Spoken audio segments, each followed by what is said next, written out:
5. All right, welcome to For the Bravos. It's a very windy day, as you can hear here at Bourne Park. The Braves, Game 7 of the season against the Chatham Anglers coming to town. And I'm welcome to For the Bravos, Calvin Christopher, alongside Nick Galley. As always, the Braves back at home here at Bourne Park to take on the Anglers. And Nick, we'll start with how you're doing today, Nick. How's the Monday going so far? Oh, it's Monday, Calvin, you know. New week of games we got going. We got a nice off day tomorrow. But then jam-packed towards the end of the week, so I'm doing great. I can't complain. How are you? I'm doing very well. Let's start our pregame show by recapping last night's game against the Catuit-Kettleers. If you remember last Tuesday, the Braves and the Kettleers did a game only about 4 innings long. It was canceled due to the rain, so all those stats gone, poof, done away with. They played for technically the first time last night, and the Braves really dominated from start to finish. I mean, yeah, that was 3 runs in the first inning, and then they never looked back. Got the win against Catuit, a very strong Catuit team for the most part that, as we know, takes things very seriously here in this league. A lot of rich history in that organization. So Bourne came in, they dominated, and they left with a win. Yeah, and you know who else dominated in that game? Well, I could say a couple names here. Nick Zwack had an exceptional start. Yes. 5 innings pitched, only giving up 2 hits, striking out 3. Gave up a run, but it was unearned. But Reggie Crawford really stole the show in the 9th inning. Not only did he have 2 hits on the day, one of them being an RBI single in the first inning, he hopped on the mound in the 9th inning and threw 101 That's not that fast. miles per hour. The Twitter world was going off last night about that 101 mile-an-hour pitch. We were shocked when we saw 101 flash across the scoreboard they had at Lowell Park. A 1-2-3 inning from Crawford. I don't know what else I can say about that outing. Yeah, no, that was fast. Let me just say, that was very fast. I know I said it wasn't, but it was. As you mentioned, yeah, Twitter just losing their minds. Yeah, no doubt. And it lasted into the morning, honestly. I mean, I woke up this morning, first thing I do is check Twitter, and it was still all over Twitter. So, and with good reason. But we know Reggie Crawford is an exceptional talent, and I'm glad that the rest of the world, the United States, got a little glimpse of that last night of what we see on a nightly basis. But really not much to say. Reggie Crawford just came in and dominated, made Catuit look like a Little League team for an inning there. So it was quite the impressive appearance by Reggie Crawford. Well, maybe the world is going to see more of Reggie Crawford. We believe tonight to be his last game here on the Cape Cod League. For now, Yep. For now, he's going to play for Team USA for a couple of weeks. So you can follow Reggie's journey with Team USA Baseball and before he returns to the Cape back at the end of July. So we're going to long await his arrival, his return, but he's going to enjoy his time and getting on a world stage for Team USA. Oh, no doubt about it. He'll exceed out there, I think. He's looking forward to it. I know he gets out of here Wednesday to go travel down south for Team USA. And, I know he's looking forward to it, something he's been waiting for a while now, and it'll be great to have him back at the end of the summer, but wishing him nothing but the best with Team USA. A bunch of other Cape guys going down there. Orleans second baseman Josh Jung to be one of them. Jace Jung, the second baseman. Josh Jung, professional baseball player for the Texas Rangers. The brothers, younger brother of Josh Jung, Jace Jung, is going to play for Team USA. A lot of J's. A lot of J's, yeah. Throwing around a lot of J's.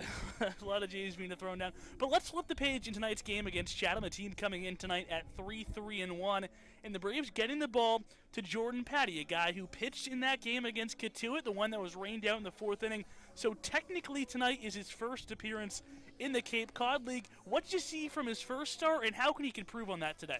I think his first start, I think he never was really able to settle into a rhythm. It's obvious why. I mean, the mood was just kind of off that entire night, as we know. We expected rain. It didn't come. We thought it might have never came, but then it did.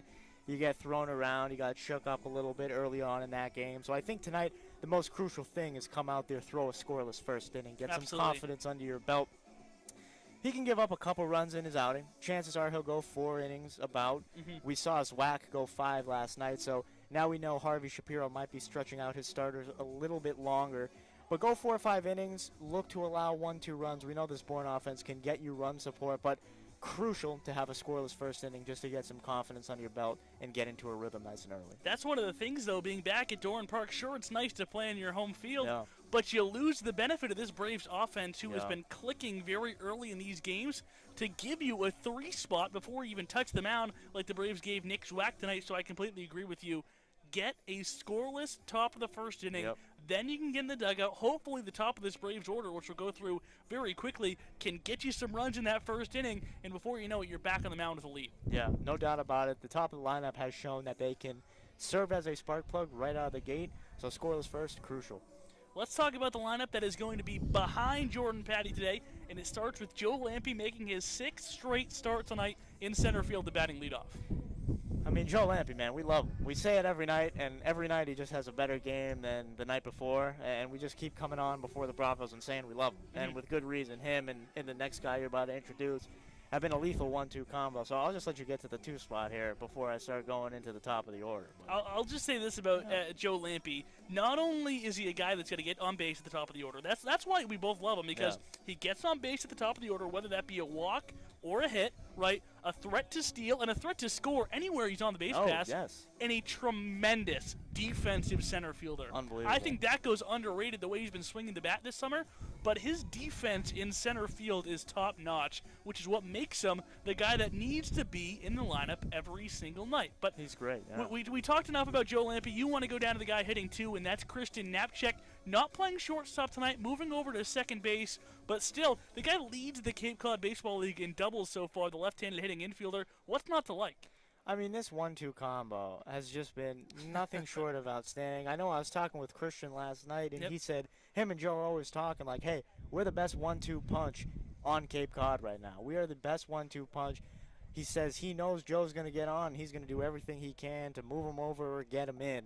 And you love to see that. They are clicking right now. They're rubbing off on each other all the time, and they're really just feeding off each other's energy. And you can see that on the field, both in the batter's box and out on the diamond. So I love what these two guys are doing. I put the stat out on Twitter earlier in their past 3 games. They're 9 for 25, I believe was the number. Go check the tweet, honestly. Give it a like if you're on there, too. But I know they're hitting 360 over the last 3 games. I'm 99% sure it's 9 for 25. So they've been outstanding, and that's what you need at the top of the lineup. Yeah, when I talked to Christian after the win against Harwich on Friday night, the one thing he was frustrated about, he was 2 for 4 in that game with a pair of doubles, but the one thing he was frustrated about was he hadn't been able to get a drag bunt down all season, and guess what? He did that last night and get to it for the first time. And it was a beauty, too. So if he can add that facet to his game where he can consistently lay a bunt down and make that third baseman come in and creep, he can slap it by the guy at third base all game long. So that adds another dimension to his game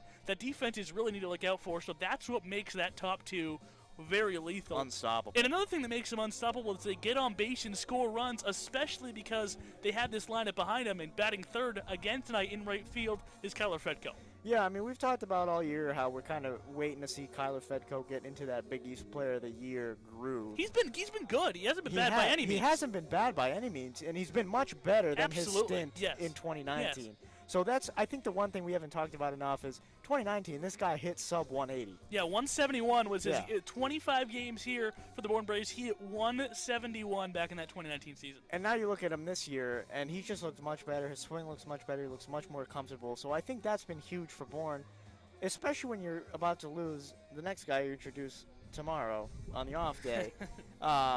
You really want Keller Fredko to be swinging the stick well, and to have him hitting how he's hitting right now, and he can even progress. You know, it's still very early in the season. I know we don't really realize that with the success that we've seen from this Bourne team, but still very early in the year, Keller Fredko is on track to be in a good spot. Absolutely, no doubt about that. Maybe we haven't seen the power numbers, but for me, Keller Fredko has been outstanding. He's been driving in runners when they're on base for him, so I think Keller Fredko has been great in that 3-hole, and that's why Coach Harvey Shapiro is keeping them in there every single night. Exactly. I guess it's hard, too. When you hit 398, I mean, people do expect huge things when you come to summer ball. I mean, you could, hit 398 in spring. You come to summer, you're hitting 320, and people are like, why aren't you hitting 398? I mean, that's pretty hard to do.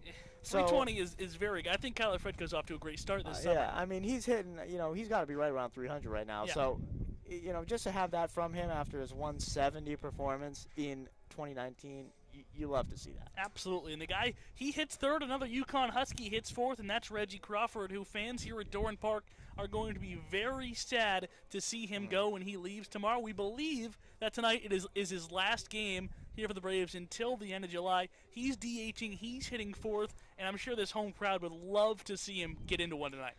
I think everyone would love to see him get into one tonight. I know we were joking around earlier at lunch today that Coach Harvey Shapiro should just say, Reggie, get out there for all 9 innings and throw 99. That would be a show. I don't think his coaches at UConn or Team USA they wouldn't like it. Would like that at all. They wouldn't like it. These fans would have a really fun night. Fans would enjoy it. But, yeah, Reggie definitely going to be missed. It'll be great to have him back in late July. But as I mentioned earlier in the pregame show, wishing him nothing but the best with Team USA. We all know he'll have a great stint out there, do a great job, and it'll be a great experience. Yeah, absolutely. He hits fourth. Another strong left-handed bat hits fifth. That's Dalton Rushing, who came off the bench. He had an off night last night, got a pinch hit at bat in the 8th inning, hit a very hard line drive, a ground ball to second base. He was out 4-3, but hit it very hard. A guy who's shown the power, he's shown the ability to hit hard this season. He's in the lineup. He's at first base. He's hitting fifth. I've mentioned it before. I love Dalton Rushing swing. One thing I would like to see him do a little bit more is go to the opposite field. Yep. Because I know most of his hits are he's a pull hitter. He is. So if he can start to add that to his game where he goes opposite field, that's going to add a whole new dimension to this Bourne lineup and his game, obviously. If he was in the major leagues, there'd be no doubt in my mind that there would be 3 guys standing to the right side of second base. Oh, yeah. He pulls the ball that much. Not a lot of shifting here in the Cape. Not enough, reps people are seeing from these guys down here to put a shift on them. But Rushing, a guy who hits the ball hard, but I can 100% agree with what you're saying. I would like to see him hit one down the other way. He's in the 5-hole. Zach Agnost, who had the night off last night, also got a pinch hit at bat, got out. He is in the 6th spot, a guy who went deep last week against Falmouth, but still has a lot of room to grow this summer. Yeah, it's going to take time. Every guy has a different acclimation period. I know I've been talking with some of the scouts up here, who have been watching these guys out here, and they say, yeah, every guy adjusts differently. Every guy kind of waits at different times to get into the rhythm at different points in the season. So Zach Agnost, still a guy we're waiting to see really hit that stride, but there have been positive signs, especially lately, which is certainly good to see, and his defense has been outstanding. Braves are about to hit the field tonight as we get the starting lineup announced. Let's go quickly through the bottom 3 of this Braves order. Colby Thomas in left field hitting 7th, a guy with a sweet swing that every night we get on this show and say, it's a breakout night for Colby Thomas. It's coming, it's coming. It's just when is that going to happen? Maybe tonight. Maybe tonight. Maybe tonight. But, yeah, we do love his swing. Peter Burns, who's been exceptional behind the plate this season, gets another opportunity. He's in the 8th spot. He's not going to wow you with the bat. It's just not his game. He was 1 for 2, got on base 3 times on Saturday against Wareham, but he's back behind the dish where he provides excellent defense. Great defensive catcher. It's really fun to watch. I mean, the casual baseball fan might not realize it, what he's doing behind the plate. And it's very hard for someone to realize the impact a catcher is making on a game sometimes. But a lot of nights, Peter Burns makes a play where you're like, wow, that kid is a good catcher right there. And that's exactly what Peter Burns is. And the other night, nice night at the plate, did a great job of getting on base 3-4 times. Tanner Schobel getting a start at shortstop tonight. Usually see him at second base. He's at short. He's in the 9th spot, a guy we both love in that spot. But we don't have the time to talk about Schobel. Quickly, give me your pick to pop tonight. Give me Zach Agnost. I'll take him. You're going Zach Agnost. I'm going to go with Dalton Rushing. Those are our picks to pop as we now pause for the national anthem before Reeves and Daniel will have the call here from Doran Park in just about 3 minutes. Enjoy the game, everybody. Ladies and gentlemen, we ask that you rise as we...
You can't go anywhere in town right now without hearing the buzz about the Bourne Braves. A perfect start to the season at a record of 6-0, Daniel, looking to make it a perfect 7-0 here tonight against the Chatham Anglers. And on the mound for these Braves is a guy at Central Michigan who was their number 2 here in Jordan Patty.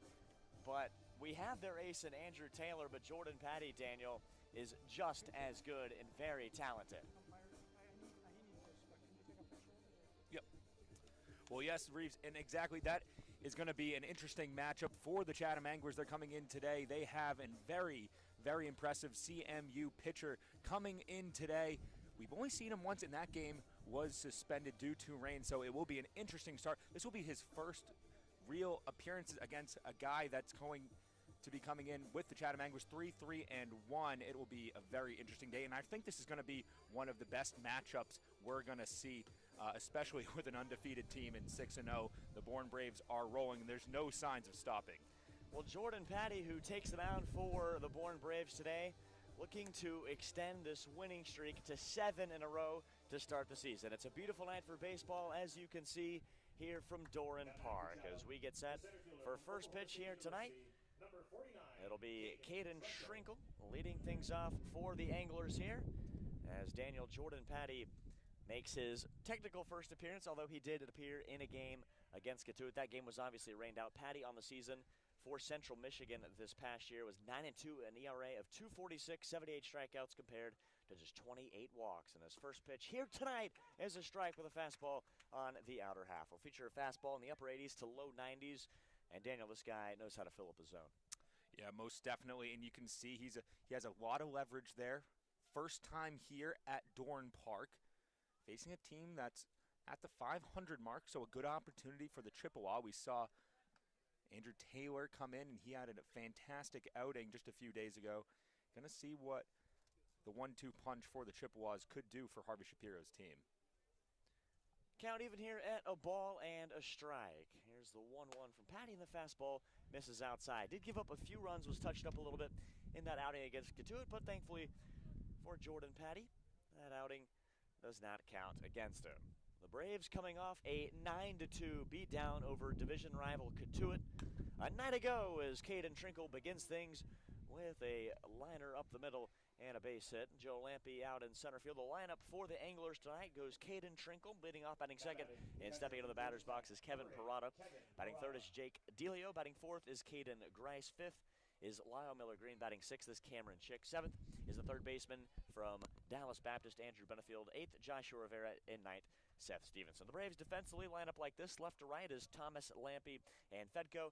Third to first is Agnost, Schobel, Knapczyk, and rushing. And the battery duo of Patty and Peter Burns as the first pitch is swung on and driven into center field.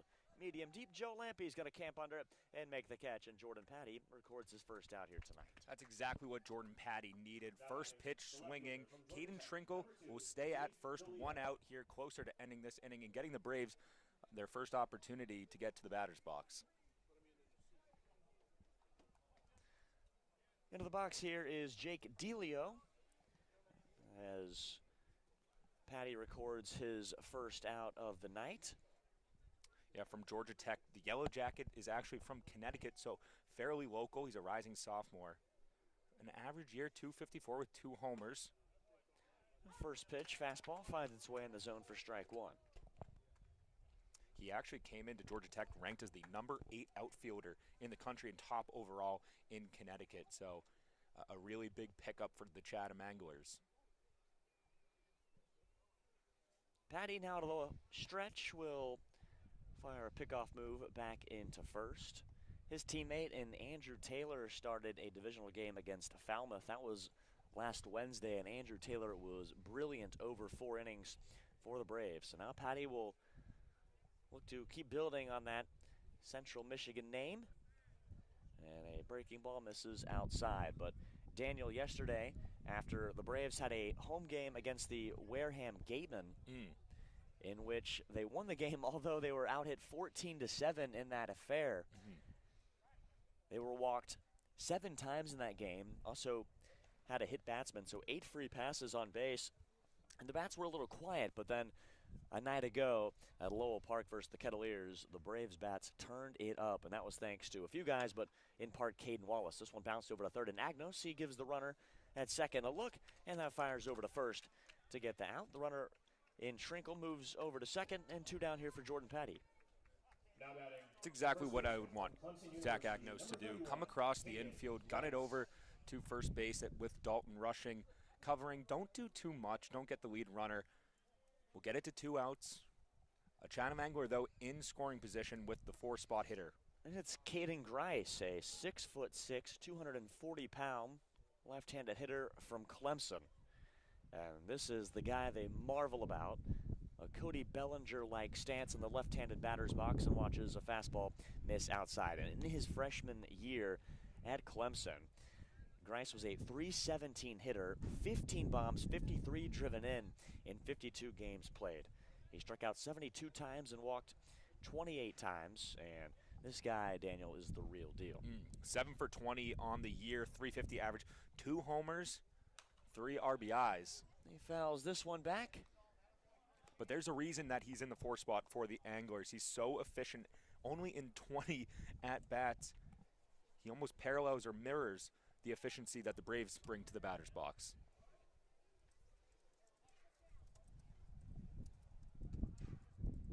A windy evening here at Doran Park, although the blue skies are out. 1-1 is a changeup that dives downstairs.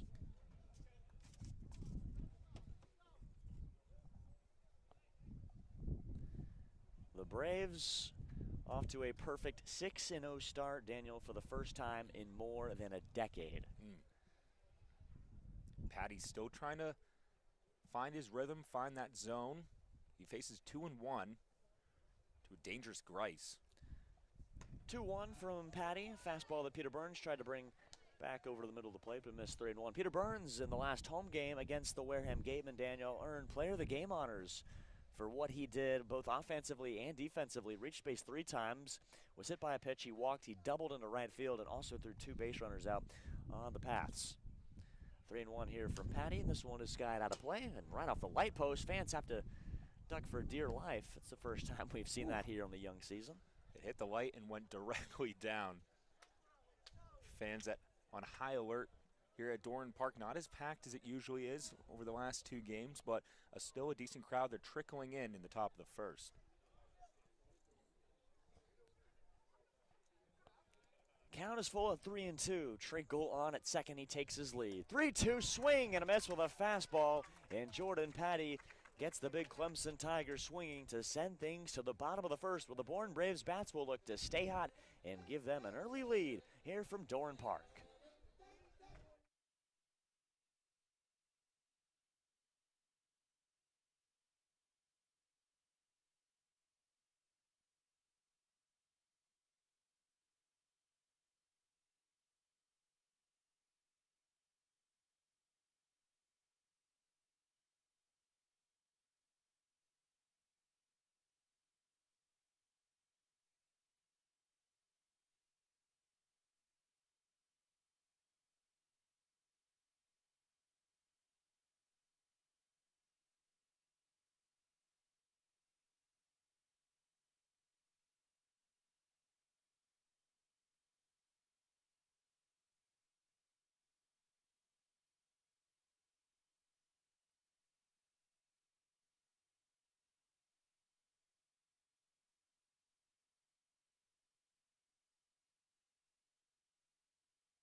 Joe Lampe. Reeves Jackson and Daniel Coates, happy to have you back with us from Doran Park, where Jordan Patty pitched a scoreless first and worked around a leadoff single. For the Braves, it'll be Joe Lampe, Christian Knapczyk, and Keller Fredko, the 1-2-3, against the Anglers right-hander in Aaron Davenport, Daniel. Yeah, Aaron Davenport, he's actually a temporary player for the Chatham Anglers. 6 foot, 185 from Hawaii. Sprayed into the net. But he's throwing a 2.87 ERA. That was through April 30th, but he had few quality starts. So a lot still to prove here, coming from a program, Hawaii, that doesn't get a ton of notoriety, but the Chatham Anglers definitely do down here. They sure do. One of the more storied programs here in the Cape Cod Baseball League is the 2-1. Joe Lampe skies this one into shallow left. On comes Delio. He puts the grab on it for out number 1. And Joe Lampe coming into today for the Bourne Braves. He is quite obviously the hottest hitter on this Braves team. Lampe with a 400 average coming into the game today. Before that flyout, 8 for 20. He leads his team in batting average as far as minimum qualified number of at-bats goes, although Schobel and Rushing do have a higher average and fewer at-bats, as Christian Knapczyk steps in and takes the ball upstairs. And Knapczyk, as hot as Joe Lampe, he's 9 for 25, 360 average. He has 5 RBIs, and he can put a beating on the ball, even with his frame. But I'm loving this 1-2 punch that Joe Lampe and Christian Knapczyk create at the top of the order, especially with Tanner Schobel finishing it off in the lineup at the 9 spot and then sending it right back up to Lampe. The real question today is going to be that later part of the middle of the lineup. Count is 1-0 as Knapczyk swings through a nice changeup there from Aaron Davenport. Expected to see the combination of both Aaron Davenport today as well as the other pitcher we'll see today for the Chatham Anglers, and that is Adam Tulik. Count is 1-2 here to Christian Knapczyk, and he flares this one out of play beyond the left field foul line wall. And Knapczyk, as you mentioned, Daniel, coming into today's game, leading this Bourne Braves squad with base hits. 9 coming into the game as he watches that breaking ball miss high upstairs. Yeah, and as good as he is at hitting the ball, he's also great wearing down pitchers. You can see that in this at-bat now. As Knapczyk will ground this one back up the middle. Nice backhand stop there by Stevenson, but the throw to first is going to be late. It's an infield single for Christian Knapczyk. And Daniel, he continues his hot-hitting ways here in the bottom of the first. Yeah, Knapczyk right on cue. If Joe Lampe can't get it done, Knapczyk will.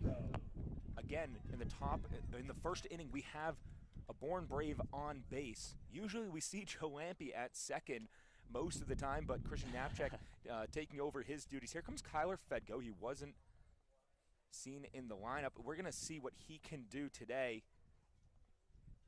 But he is a huge reason why the Braves are 6-0 thus far. Yeah, wasn't seen in the lineup in the last home game against Wareham. He started and hit third and played right yesterday at Katuitt. As Knapczyk will take his lead, the long, luscious locks of Aaron Davenport flowing on the mound. He has 2 buttons down on the jersey. Fastball misses outside. He looks like a pitcher from Hawaii. He absolutely does. That is fair to say. Talking to the opposing broadcasters with Chatham, they said that their head coach loves to mess with Davenport. More of an old school guy. He's like, cut that hair. Get that hair off. Military cut. But very Jacob deGrom-esque from a few years back. As the fastball is taken for a strike. You could even say Noah Syndergaard-esque. Got the long hair, long blonde hair. And people still trickling in now. The hill to our left is slowly filling up. It's great to see that here. It's a gorgeous night. It was hot today, but as the sun goes down, so too does the temperature. 1-1 count and a pickoff move over to Knapczyk. The Braves line up today after Joe Lampe and Christian Knapczyk have completed their at-bats. It'll be Keller Fredko who's up now. Reggie Crawford batting fourth, the DH. Fifth is Dalton Rushing at first. Sixth is Zach Agnost playing third base from East Carolina. Batting seventh in left field is Colby Thomas. No Caden Wallace in the lineup for the Braves tonight. Batting eighth and back behind the plate is Boston College product Peter Burns. And batting ninth and at shortstop tonight is Tanner Schobel. Still a lot of rotation in the Braves lineup from Harvey Shapiro as Davenport paying close attention over to Knapczyk over at first base. Knapczyk with one stolen base thus far on the season. The Braves have a team lead at the top with Lampe and Braylon Wimmer tied for 2. 1-1, and that fastball misses away. Yeah, good eye from Fredko, 6 for 23 this season. Usually seen in that 3-4 spot.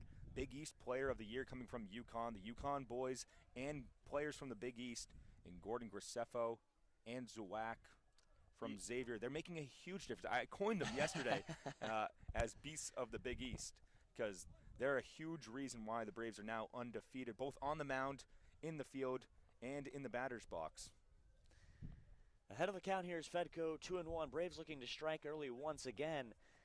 And they have done that by a large part this season of being disciplined at the plate, Daniel. They've gotten a lot of runners on base just from being patient, working walks. Yesterday in Cotuit, it was Joe Lampe who worked a leadoff walk against the starter for the Kettleers and Baylor product Hamilton Oliver. And then immediately in the next batter in Knapczyk, he had an RBI double to left center in which Lampe got to turn on the burners. 3-1, and Fredko fouls that one back to the screen. Count runs full, and in a situation here where I would expect Knapczyk to be off with the pitch on a full count. Trust the hitter at the plate and number 3, Fredko, to be able to make contact and stay alive if it's near the zone. Davenport is no stranger to starts. He actually led the team in starts with 13 for the Rainbow Warriors out there in Hawaii. He's from Duval, Washington. He's going to be a rising junior. He looks like he just came right off the beach with that flow. Looks like he should be having a surfboard, yeah. But don't get us wrong, his talents in baseball, extremely talented. Player is Fredko, is going to dump a ball into right field. Knapczyk takes the turnaround second, on his way to third. Wasn't moving with the pitch, but has no problem taking that turnaround second. And Daniel, once again, the Braves are in business for arguably their best hitter here in Reggie Crawford. The Braves strike early and they strike often. A first and third situation now. Great to see Keller Fredko a little slow starting this season, now 7 for 24. And just a really good piece of hitting. Took it into that shallow right center. And here comes Reggie Crawford, situational hitting again. You have a speedy Christian Knapczyk. And that's why he's at the top of the order. He went from first to third, similar to what Lampe is doing. But Reggie Crawford digging in. He's 8 for 24, 333 average. He has a homer, and that also came in the first inning. That was against Falmouth just a few days back. A tough task here for Davenport, and the breaking ball finds its way in. Crawford, who digs into the batter's box, was the talk of the town and on Twitter yesterday after his outing on the mound against the Kettleers in the ninth inning. Daniel topping out at 101.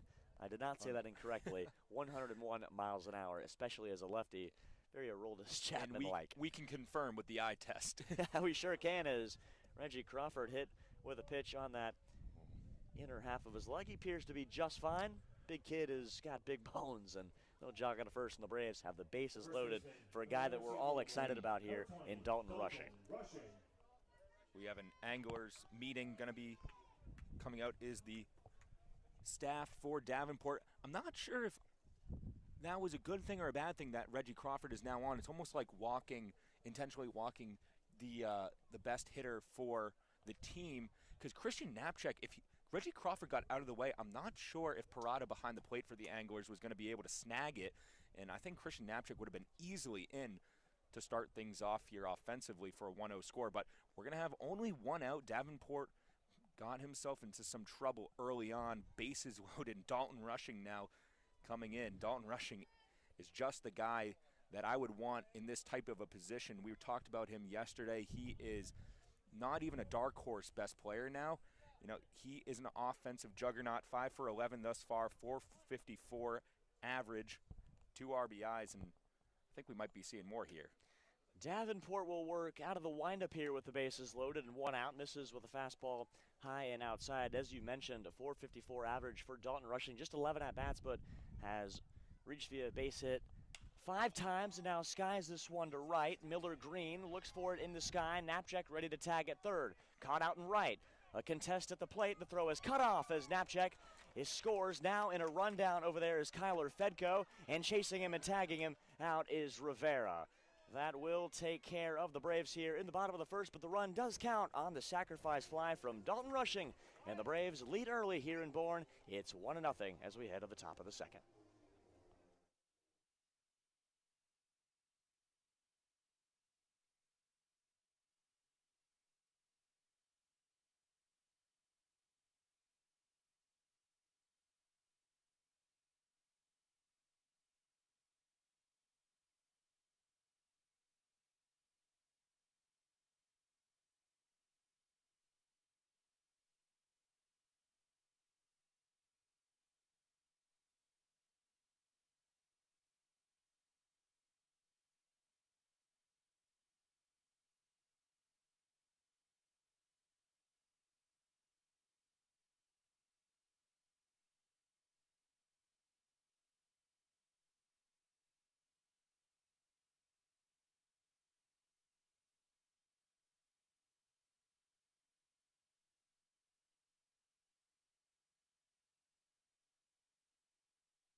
Required COVID-19 protocols, the Cape Cod Baseball League and local Cape Cod health departments remind you that all unvaccinated persons... Reeves Jackson and Daniel Coates return with you here from Doran Park in Bourne, Massachusetts with the Braves.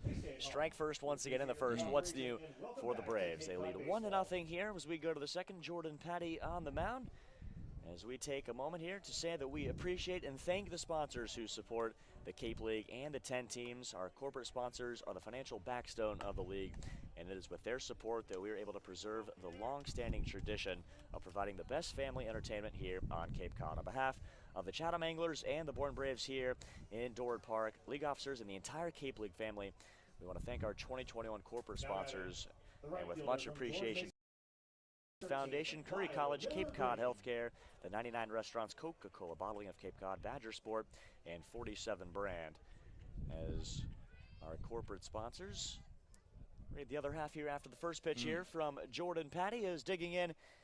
Is the 5-hole hitter here for the Chatham Anglers. It is Lyle Miller Green who made that catch out in right field, in which they ended up getting a double play out of it, catching Keller Fredko off guard at the bag at second.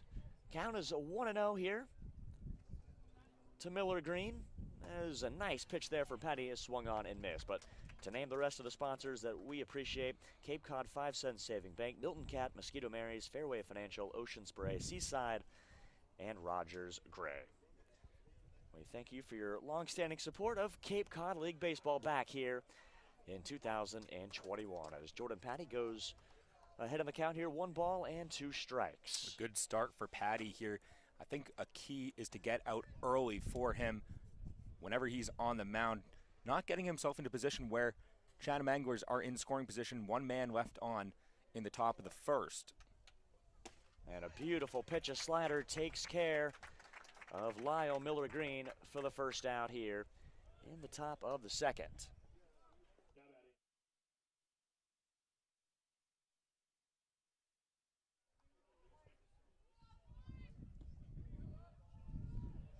So 1 out away after the strikeout of Miller Green. It'll bring up Cameron Chick.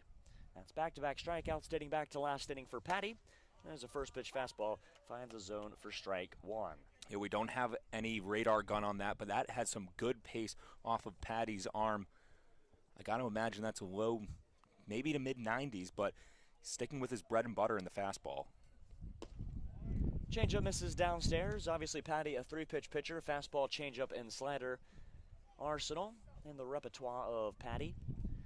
Through a perfect game this past year, albeit 7 innings, we mentioned at the top of the broadcast, against Miami of Ohio. As that pitch off speed misses just high and out of the zone. 2-1 count. Patty pitching with the lead here. Does that sound familiar? Yeah, the Braves, they've been so efficient. The first inning might actually be their best inning. With the top of the lineup, they set the tone so early. And now they're out to a 1-0 lead. And again, they're defending a lead, which they've been so comfortable doing throughout the last 6 games. 3-1 count here to Cameron Chick in the left-handed batter's box, and he pops this one up. Agnost moving over, looking like it'll land out of play near the concession stands. As it does. A few of the Bourne Braves players, that is, I believe, Xavier Lovett almost made the play. Who got in the game and threw a scoreless, beautiful inning against the Cotuit Kettleers yesterday, late afternoon game. Began at 5 o'clock, ended just before 8 here Eastern time. The Braves with a commanding lead in the Western Division to begin this season. After 2 days ago, when beating the Wareham Gatemen, every team in the Western Division was defeated. 3-2 count here from Patty on the corner, and a called strike 3. Beautiful pitch, and Cameron Chick flipped the bat away, thinking he had a base on balls. So 2 down here for Jordan Patty. Now with a moment, the Braves want to give a shout out to Mary up at the DQ in Kincardine, Ontario. Thanks for listening, and remember, Mary, the first broke first. A lot of Bourne Braves fans here listening here on our YouTube live stream. We thank you for it, and Daniel, they have been exciting to watch here at the field, and if you're watching with us at home as well. And that's an understatement. They attack early and attack often, and Patty is aggressive now on the mound. You can see how that breaking ball makes his fastball just that much more deadly. And Chick, who thought he had the walk in the last at-bat, he has a 133 average, so not a really hard start for that middle of the lineup for the Anglers. Patty's 1-1, misses high, and upstairs to Andrew Benefield, a third baseman tonight, and Benefield out of Dallas Baptist University. His older brother, Blake Benefield, was an outfielder at Middle Tennessee State University. I say that only because my brother, who was a pitcher for MTSU, played with his older brother Blake, and Andrew making quite a name for himself at DBU. They went out to Virginia in the Super Regionals over in Columbia, South Carolina. Yeah, Dallas Baptist now actually becoming one of the premier programs that you often see in the College World Series in Omaha. He had 41 RBIs, 8 stolen bases. He is susceptible, though, to the strikeout, 56 on the year. So when he gets on, it's very dangerous. But, you know, with that 280 average at Dallas Baptist this last year, you never know with this kid. And Benefield had a grand slam yesterday, broke in his way nicely, but how about Jordan Patty? He just struck out the side in order and has 4 consecutive strikeouts dating back to the first. He preserves the 1-0 lead for the Braves to get the bats back here in the bottom of the second from Doran Park.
Back here from Doran Park, Reeves Jackson and Daniel Coates. Daniel, it is so nice to be with you, and only been at Doran Park twice this year, and it feels like we've been away, although we were here just 2 nights ago, it feels like we've been away from Doran Park for so long. It has. I feel like we've been road warriors throughout this past week, but our third game here, it's nice to be at Doran Park, a beautiful Monday night. Couldn't ask for a better night for Cape Cod Week baseball. Our 6-0 Braves are off to yet another lead, 1-0. Zach Agnost, the third baseman, will be up to bat. The ECU Pirate, he's this is a key part of the lineup that I said was going to be really important. We know how effective Joe Lampe, Knapczyk, even Tanner Schobel at the bottom of the order is. But guys like Zach Agnost, Colby Thomas, and Peter Burns still trying to work up with their efficiency with the bat in their hands. So they will be huge in the pursuit of 7-0. Agnost, who has gotten off to a bit of a slow start here this year, just 2 for 12, is going to rifle this one into deep right center field, and that is going to take a hop and roll to the fence. Look at Zach Agnost. He's turning on the burners, heading for third, where he stands up with a triple. He said, what slow start? You don't often see Agnost with opportunities to round second and head to third off for a triple. But there he is standing up. That is impressive from the ECU Pirate, and he improves that he should be in the lineup every day. He's so important defensively for the Braves, and there was absolutely no chance in right center for Trinkle or Miller Green in right. So now the Braves with an opportunity to put a second run across in just the second inning. And as you mentioned, the 6, 7, and 8 spot here in the Braves lineup, guys that I wouldn't say necessarily have to prove themselves, but they just have to be a little more consistent in their production. This is Colby Thomas, and it's tough to do that as he first pops this one into foul territory. Ranging over there is Grice, backs up and makes the catch. Agnost with not enough room to tag, as Grice was just into the shallow outfield grass in foul territory, and Colby Thomas unable to bring home Zach Agnost. But now the guy who was player of the game a few nights ago, and he's got some fans here, not too far away, the local boy, Peter Burns. From Massachusetts, went to Boston College, was a key part of that program this past year. He was actually the player of the game in our last game at Durham Park. Zach Agnost taking a solid lead at third. Peter Burns will watch a breaking ball, move in for strike one. The Braves have been pretty excellent all season long in getting runners home. Where they have struggled a bit in certain games is with runners at third and less than 2 outs and getting those runners home. Look at this ball, a breaking ball that bounces far away from Parada behind the plate, and Zach Agnost, or the last time when he was heading into home at Doran Park, made the Bourne Braves TikTok for his face-first slide into the dirt. Yeah, great minds think alike. I was thinking the exact same thing. Zach Agnost was stealing home in the last home game against the Wareham game, and he just went face first, scorpion style, with the feet coming towards his head. He was safe, but he adds to the lead here, 2-0. So Peter Burns will now bat with the bases empty and 1 down. As that fastball catches the outside corner there from Aaron Davenport. He's ahead of the count, 1 ball and 2 strikes. So we'll see Tanner Schobel and the Braves lineup complete its way through the first time through the order regardless here this inning. 1-2 to Peter Burns, a swing and a miss, strike 3. Nice breaking ball from Davenport, takes care of the Braves catcher. Zach Agnost around the world with the bases. Got home quick after the triple. Peter Burns can't add to the base path. But here comes number 27, Tanner Schobel, and we always say this, but we consider this almost the top of the lineup, because with him at the 9 spot, he's been so effective this season that to swing it back up to Joe Lampe is such a deadly combination. Yeah, you got the top of the lineup when you begin the game offensively, and then you get a secondary top of the lineup when you get to the very bottom of the order. Tanner Schobel provides that, chops it over to Rivera at short. Gets a nice Sunday hop here on a Monday afternoon and grounds out. But the Braves get a run. Zach Agnost doing it all himself on the base paths. A leadoff triple comes home on a wild pitch from Davenport. And after 2, the Bourne Braves lead it here at Doran Park. It's 2-0. Reeves Jackson, Daniel Coates will be back after a quick break.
Number 24, Joshua Rivera.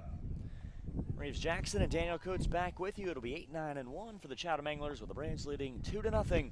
I'll turn it over to my broadcast partner here in Daniel Coates for play-by-play. Thank you, Reeves. And we have a 2-0 game. The Braves are up in the top of the third, and they are defending home turf. And Patty will still be on the mound. He starts things off with the fastball high and outside, strike one.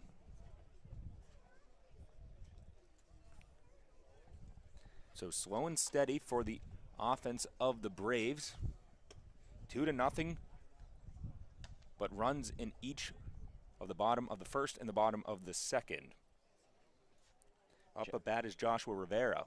Rivera, a 6'2" right-handed hitter from University of Florida by way of the Gators. And the Gators, he has the same colors on almost. He sure does. He has that blue. But a 2-0 lead for the Braves, top of the third. 2-1 to the righty. Ground ball, third base, foul. Zach Agnost knew that was foul. The third base coach for the Chatham Anglers trying to field it, but that one had a lot of pace coming off of Rivera's bat. A 2-2 count. Patty from the windup.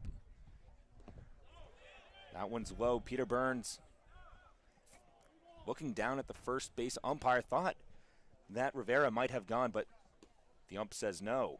So a full count now. Rivera was hitting just 195 at Florida entering the month of April, but had 10 multi-hit games the rest of the way, which improved his final line for the year to a .253 average, 5 homers. He drove in 26 and 52 games played. Ground ball to Zach Agnost. That one is fair, handled easily by Agnost. Gunned over to third, to first I should say, and that will do it from third. Zach Agnost takes care of Rivera. There's one out in the top of the third. Seth Stevenson. To the bottom of the lineup, Seth Stevenson. He's going to try to ignite some sort of offensive firepower for the Anglers. They've been getting the bat on the ball, but haven't found those open spaces.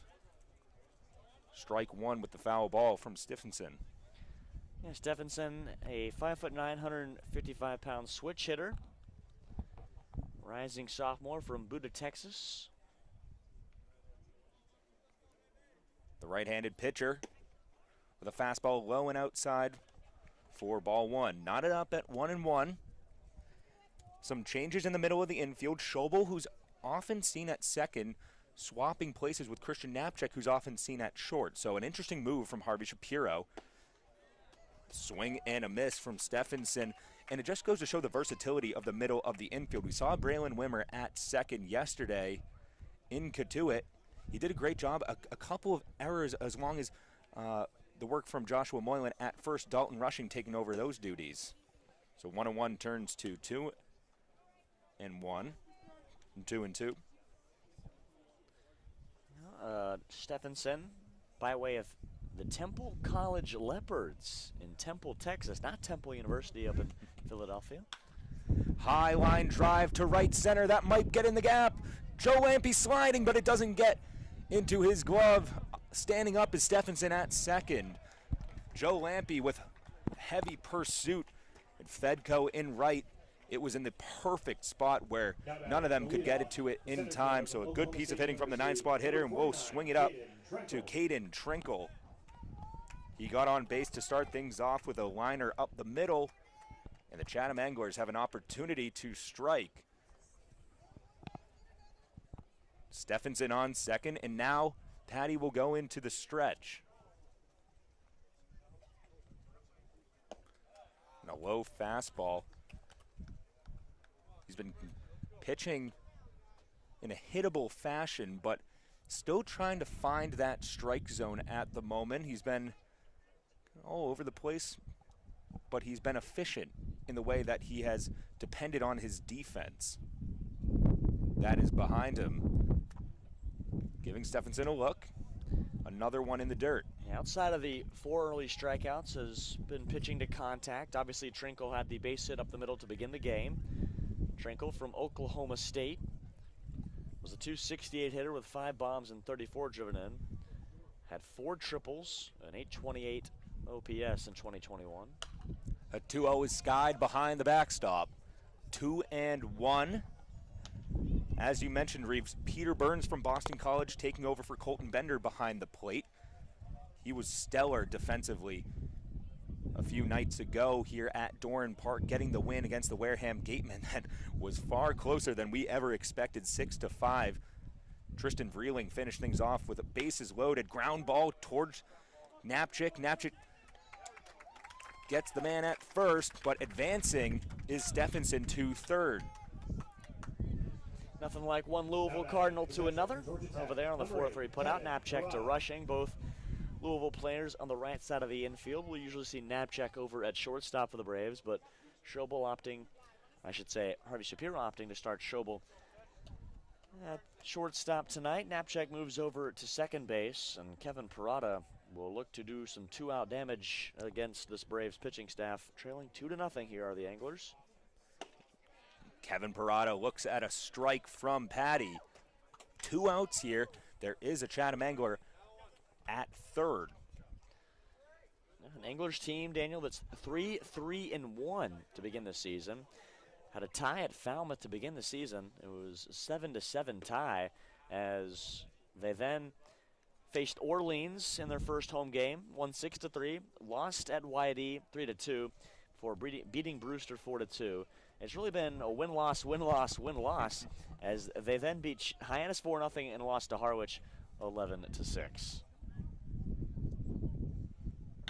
The 2-spot hitter lines one towards Colby Thomas in left. Scoring is Stevenson, and Parada will stay at first, but the 2-spot hitter sends home the first angler of the day, and we have a 2-1 score in the top of the third. The RBI goes to Kevin Parada, and the Anglers have found that space out there in the outfield. Colby Thomas with no chance, and a 2-1 score. The Braves still on top, and Patty's still on the mound. 2 outs. The 3-spot hitter, DeLeo, looking at the first pitch in the dirt. But Patty giving up his first run of the day. Yeah, just a nice piece of hitting there by Kevin Parada. The 1-1 after the foul ball from DeLeo. Parada still at first, so 2 outs, but still life for the Anglers in the top of the third. The Braves continue to defend a lead now, as their 2-run lead has been cut to 1. Parada safely back to the bag. Dalton Rushing carefully covering the bag, and Patty will be from the stretch now. That fastball is blooped up into foul territory over the Chatham Anglers dugout. Daniel, yeah, the Braves hoping that they can break that string of results for the Anglers. Win-loss, win-loss, win-loss, which would ultimately mean against the Braves today, as history represents, would be a win, but we're hoping that we give them a string of back-to-back losses. And DeLeo half-heartedly swings and misses at a Patty breaking ball. He's 0 for 2 on the day, but the Chatham Anglers cut the lead for the Braves 2-1. 2-1 going to the bottom of the third. The Braves look to put up runs in 3 consecutive innings right after this.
number 4, Joe Lampe.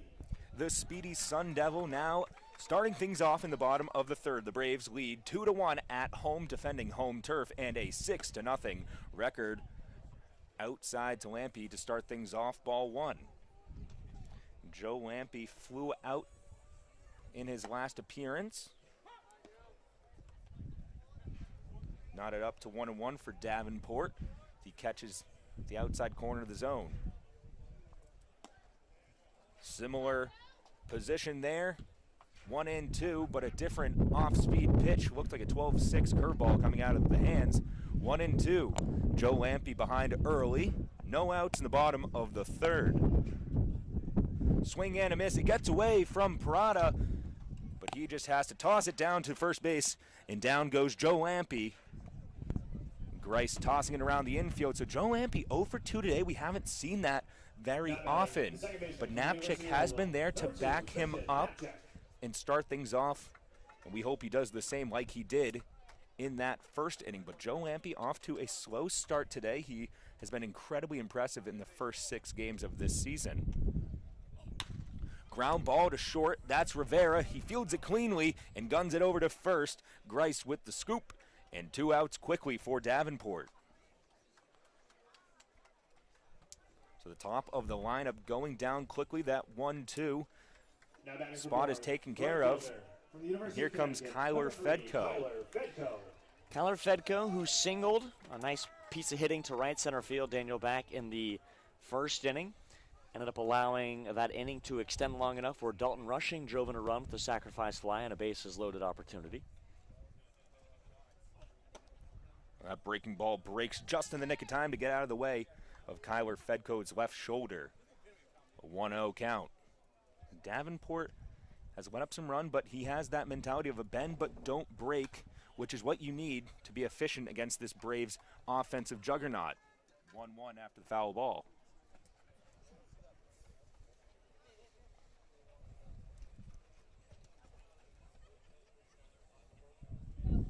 A windy day per usual at Doran Park. Davenport from the windup. Another foul ball, so ahead is Davenport, 1-2.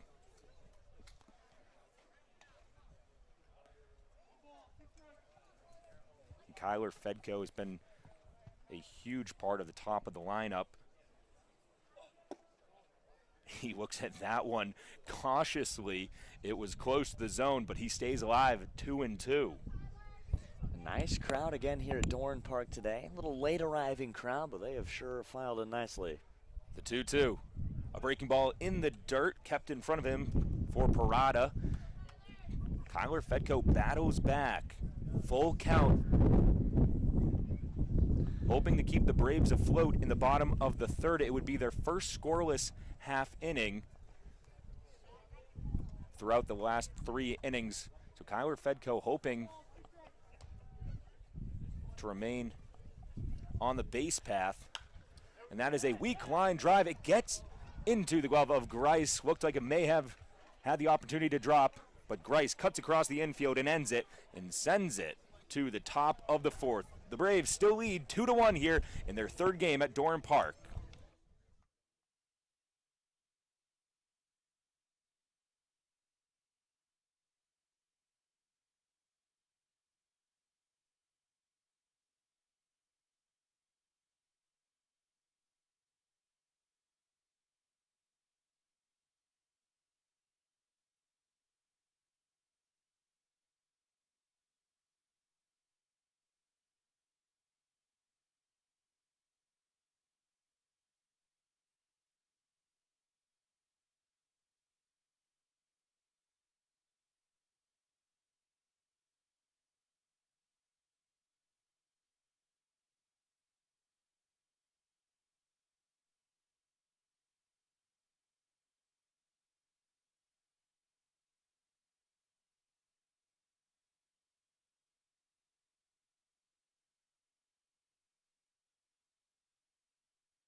Caden Grice, the first baseman from Clemson University, hoping to improve on the one-run deficit in his strikeout swinging from the first inning.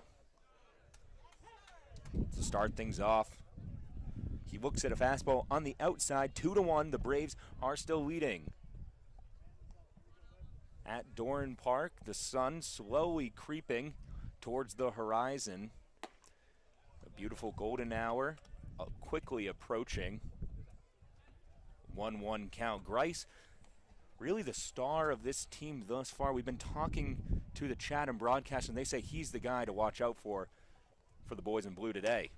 Yeah, Patty got a big strike out of him to end the first inning with a runner at second and 2 down, and that changeup from Jordan Patty has been his go-to pitch here today, Daniel. He has been locating that pitch wherever he has wanted to all night long.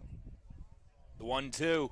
Swing and a miss. Grice, one of the key players for the Anglers, goes down swinging. 1 out in the top of the 4th, and Patty is still dealing. Only let up 1 run, but hasn't been letting the Anglers really run on the base path today. He's been effective thus far. Yeah, Jordan Patty dominant early on here in just 3 1/3 innings. Already 6 strikeouts here today. He's been getting a lot of swings and misses. Breaking ball breaks too much in the dirt. Here comes Lyle Miller Green. He struck out as well in his last appearance. That was to lead things off in the 2nd inning. That was a string of 4 consecutive strikeouts for Patty. The second one was Lyle Miller Green. 1-0. Low and outside. 2 balls in a row to Miller Green. Miller Green from Chipola College. A George Mason transfer. And the Virginia native slashed .326, .431, and .457 in 36 appearances with Chipola. 2-0 is answered by a fastball on the outside part of the plate for strike 1. 2-1, top of the 4th. 1 out. Great defense thus far for the Braves. A ground ball to Agnost. He scoops it up, and he fires it over to Dalton Rushing, who has Miller Green in time for out number 2. Zach Agnost about as sure-handed as they come over at the hot corner. And we talked about it from early on in the season, but Agnost is just super reliable, and was one of the main reasons the Braves have 2 runs here today. Had that triple and came home on the wild pitch back in the bottom of the 2nd inning. Cameron Chick, another victim of Patty's strikeout ability. He struck out in the 2nd inning. And he flares 1 foul to start things off. From the University of Nebraska, Chick is actually a teammate of Max Robertson, who we saw today coming in, not active, but he is here on the Cape for the Braves. Yeah, Max Anderson from Nebraska as with Jordan Patty. My goodness. That fastball getting Chick to chase through. Yeah, I saw Anderson taking ground balls over at third base. We saw him when we were getting COVID tested earlier on in the parking lot here today. The 0-2 from Patty. That one's a bit too high. Peter Burns has to jump up. Agile catcher, but absolutely the Nebraska Cornhusker, he'll be an important addition. As we thought we'd see him a bit earlier, but we will see him soon. The 1-2, 2-2 after a breaking ball outside, misses. We'll get some good and bad news with Anderson arriving. Obviously, we're happy he's here, but good news, no one's going to lose a roster spot. Well, the bad news is we're going to lose Reggie Crawford, and that's when Anderson will be activated. But Reggie hoping to be back here for the Braves at some point after he is done with Team USA. Obviously, it'll all depend on how he does with Team USA, but Reggie Crawford sounded confident when he was telling people yesterday that he would love to be back with Bourne once the Team USA tenure is over here in the month of July, coming up in just a few days. Full count, blooped over the shortstop, Tanner Schobel, thinking about going towards 2, and Cameron Chick keeps the Chatham Anglers alive in the top of the 4th. So a weak blooper has enough power to get over Tanner Schobel at shortstop, a position that we haven't been so regularly seeing him as usually Knapchick and Tanner Schobel flip-flop from short and second. But there's a base runner at first for Cameron Chick and the Chatham Anglers. Andrew Benefield now up to the plate. He struck out in his last appearance and looks at a fastball outside catching the black. Yeah, Benefield early on here this season, 1 for 6, obviously. Big way of the grand slam yesterday. Has also tacked on another RBI. Has 5 on the season. The 0-1 battled off, 0-2. Patty ahead from Central Michigan. A 1-2 punch for the Chippewas coming down here for Harvey Shapiro's team. Yeah, this is a team in Chatham that over the course of the past few days, Daniel, has had 3 more walks at the plate than base hits. A team that has really struggled to get the bats going. We were talking with some people on their side here today and just talked about that this is a power hitting team. And if they're not stroking the ball into the gaps and out of the ballpark, it's a team that's going to struggle at the plate. And a team that is led by Caden Grice coming into this game with a 350 average, but everyone else other than that is hitting below 300 on the season, which is much different than what you see with this Bourne Braves offense, with guys that are consistently hitting above 300. Many players are, and even if you're not, you're right up there in the 275, 285, 295 range, approaching 300. Yeah, a really tough call there on the outside corner. So Patty faces a 1-2 count. Flared foul. Andrew Benefield keeps it at 1-2. So Patty trying to get through this inning. We will see the Oklahoma Sooner out of the bullpen. He had a great outing, and he actually was relieved by the Chippewa, and that's a foul ball. It'll keep Chick at first. He went off at the sign of the windup. Yeah, so if you take a look at these two offenses, Daniel, if you had to guess, Daniel, right now, without looking at the stats, how many Braves hitters would you say are hitting above 300 at the current moment, heading into this game today? If you had to guess, how many Braves hitters are hitting 300 or above? I would say 7. You're right on the dot. It's 8. And that's a high fly ball to center field for Benefield. Going back is Joe Lampe at the warning track, and he will end things in the top of the 4th. Patty gets out of another scoreless inning, and the Braves will be going back to the batter's box with a 2-1 lead.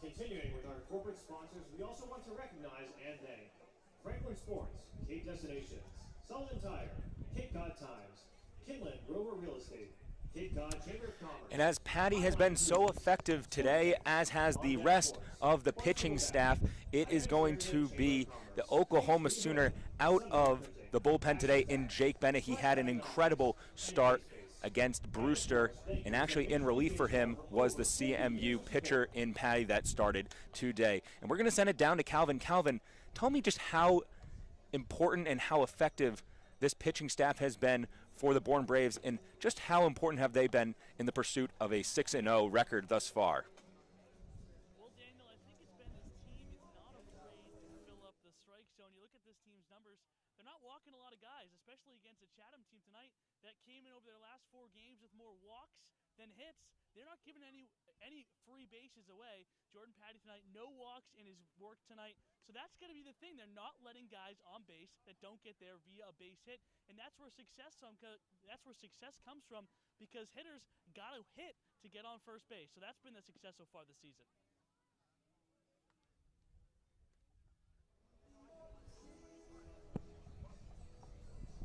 I have no faith in.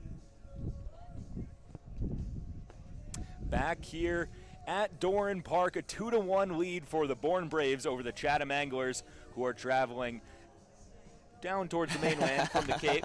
Close to it. Again, a familiar place in Doran Park in a familiar position with a 2-1 lead. The Braves haven't completely exploded. 1 run in the first inning, 1 run in the second inning, no runs in the bottom of the third. We've been just patiently waiting for them to explode and string together some offensive efficiency.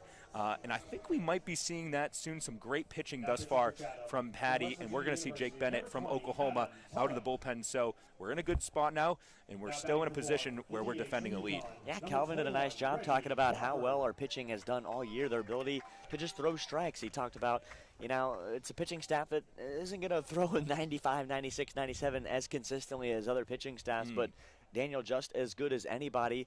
We're going to throw strikes. We're going to throw 90, 91, 92 on most of the starters, but they do a better job than any team in the league of just throwing strikes, and that's why they have a 2.5 ERA coming into this game against the Anglers. It's incredible stuff.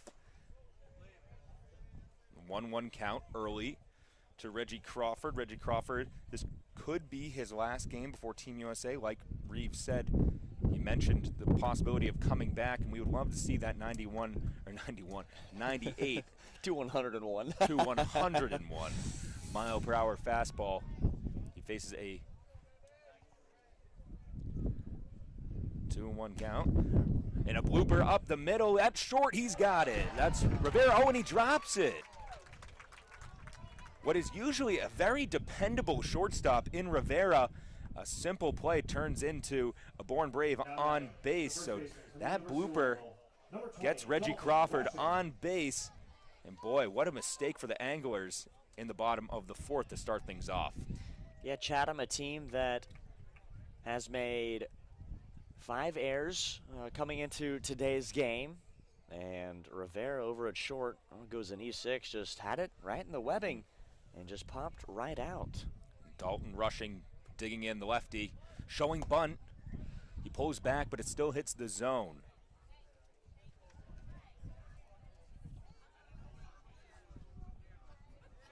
So an 0-1 count.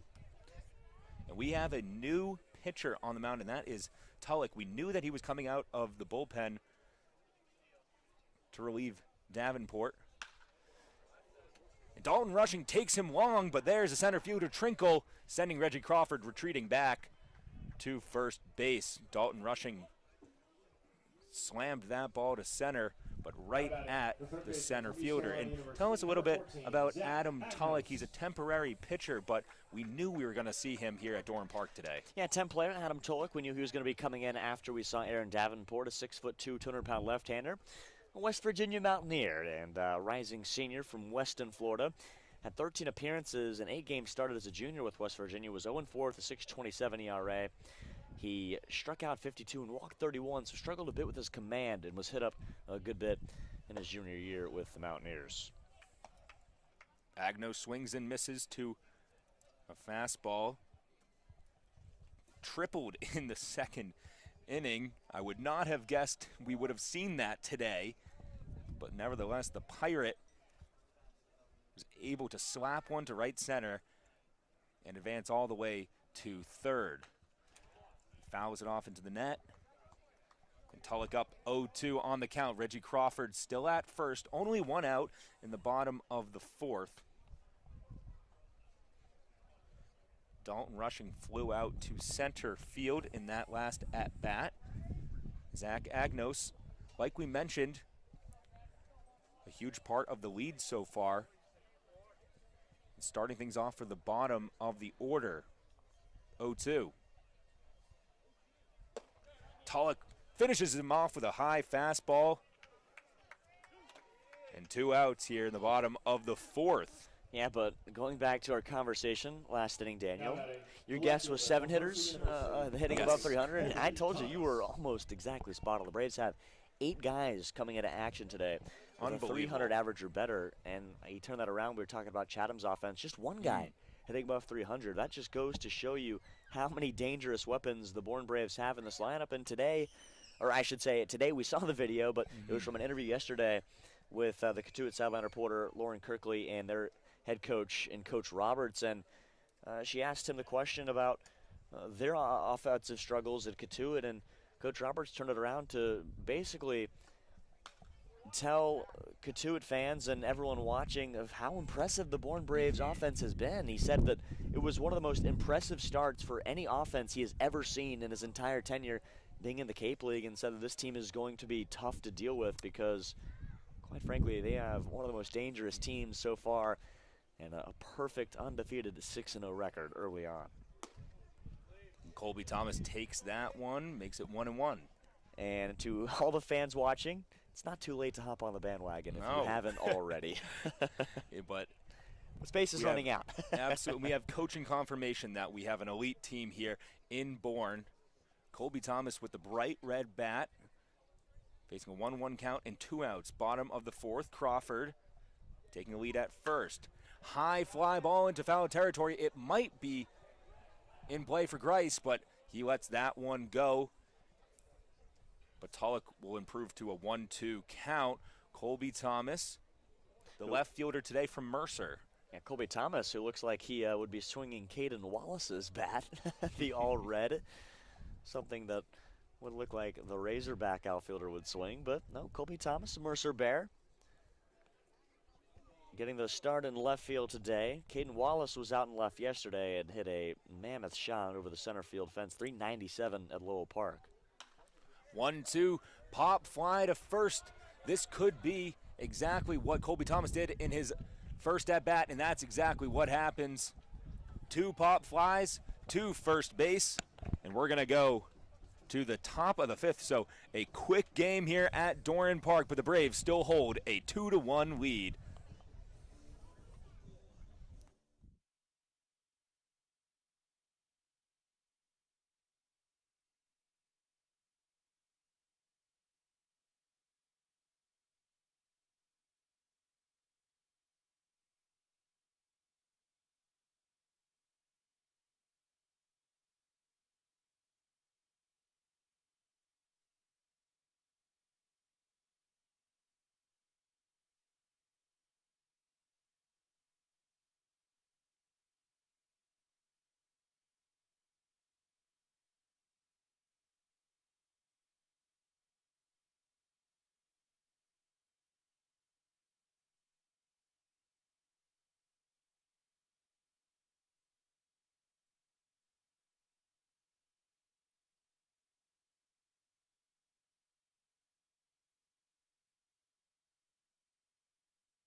Back here in the top of the 5th, a quick game here at Doran Park. I'm going to send it over to Reeves Jackson, but first we have a new pitcher on the mound, the Oklahoma Sooner, Jake Bennett, the 6'6", 225, another lanky and tall pitcher for the Bourne Braves, and he starts things off with a breaking ball high that misses. A 4-3 record, 6.34 ERA at Oklahoma in a talented Big 12. I'm going to send it over to Reeves Jackson to take you away for the next 2 innings.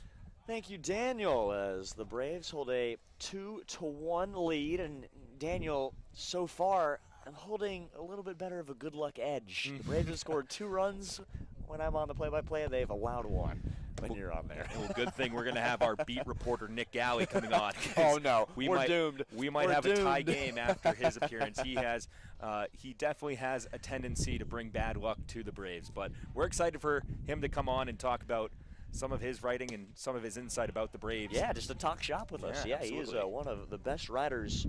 I'm biased, but I believe Nick Galley, one of the best writers the Cape League has brought in here this summer. He has wrote some fantastic stories, and if you weren't with us the other night against Wareham, we had Nick on, and we talked about his story with Zach Agnost as Jake Bennett makes quick work of Joshua Rivera, who made the air out at shortstop and is retired via the strikeout for the first out. And we talked about with Nick Galley the Zach Agnost story, and if you weren't with us on Saturday, I'll definitely bring it up to Nick again, and it's definitely worthwhile. Next half inning we'll have Nick on, and it was an incredible story that was so well received, talking about his relationship with his brother and all that that's meant. His brother was a former East Carolina Pirate. Nick will tell you all about that. As here is the 9-hole hitter Seth Stevenson, ropes this deep into left field. Colby Thomas gives it a dive, can't make the catch. Stevenson on his way to third. Lampe gets it in quickly.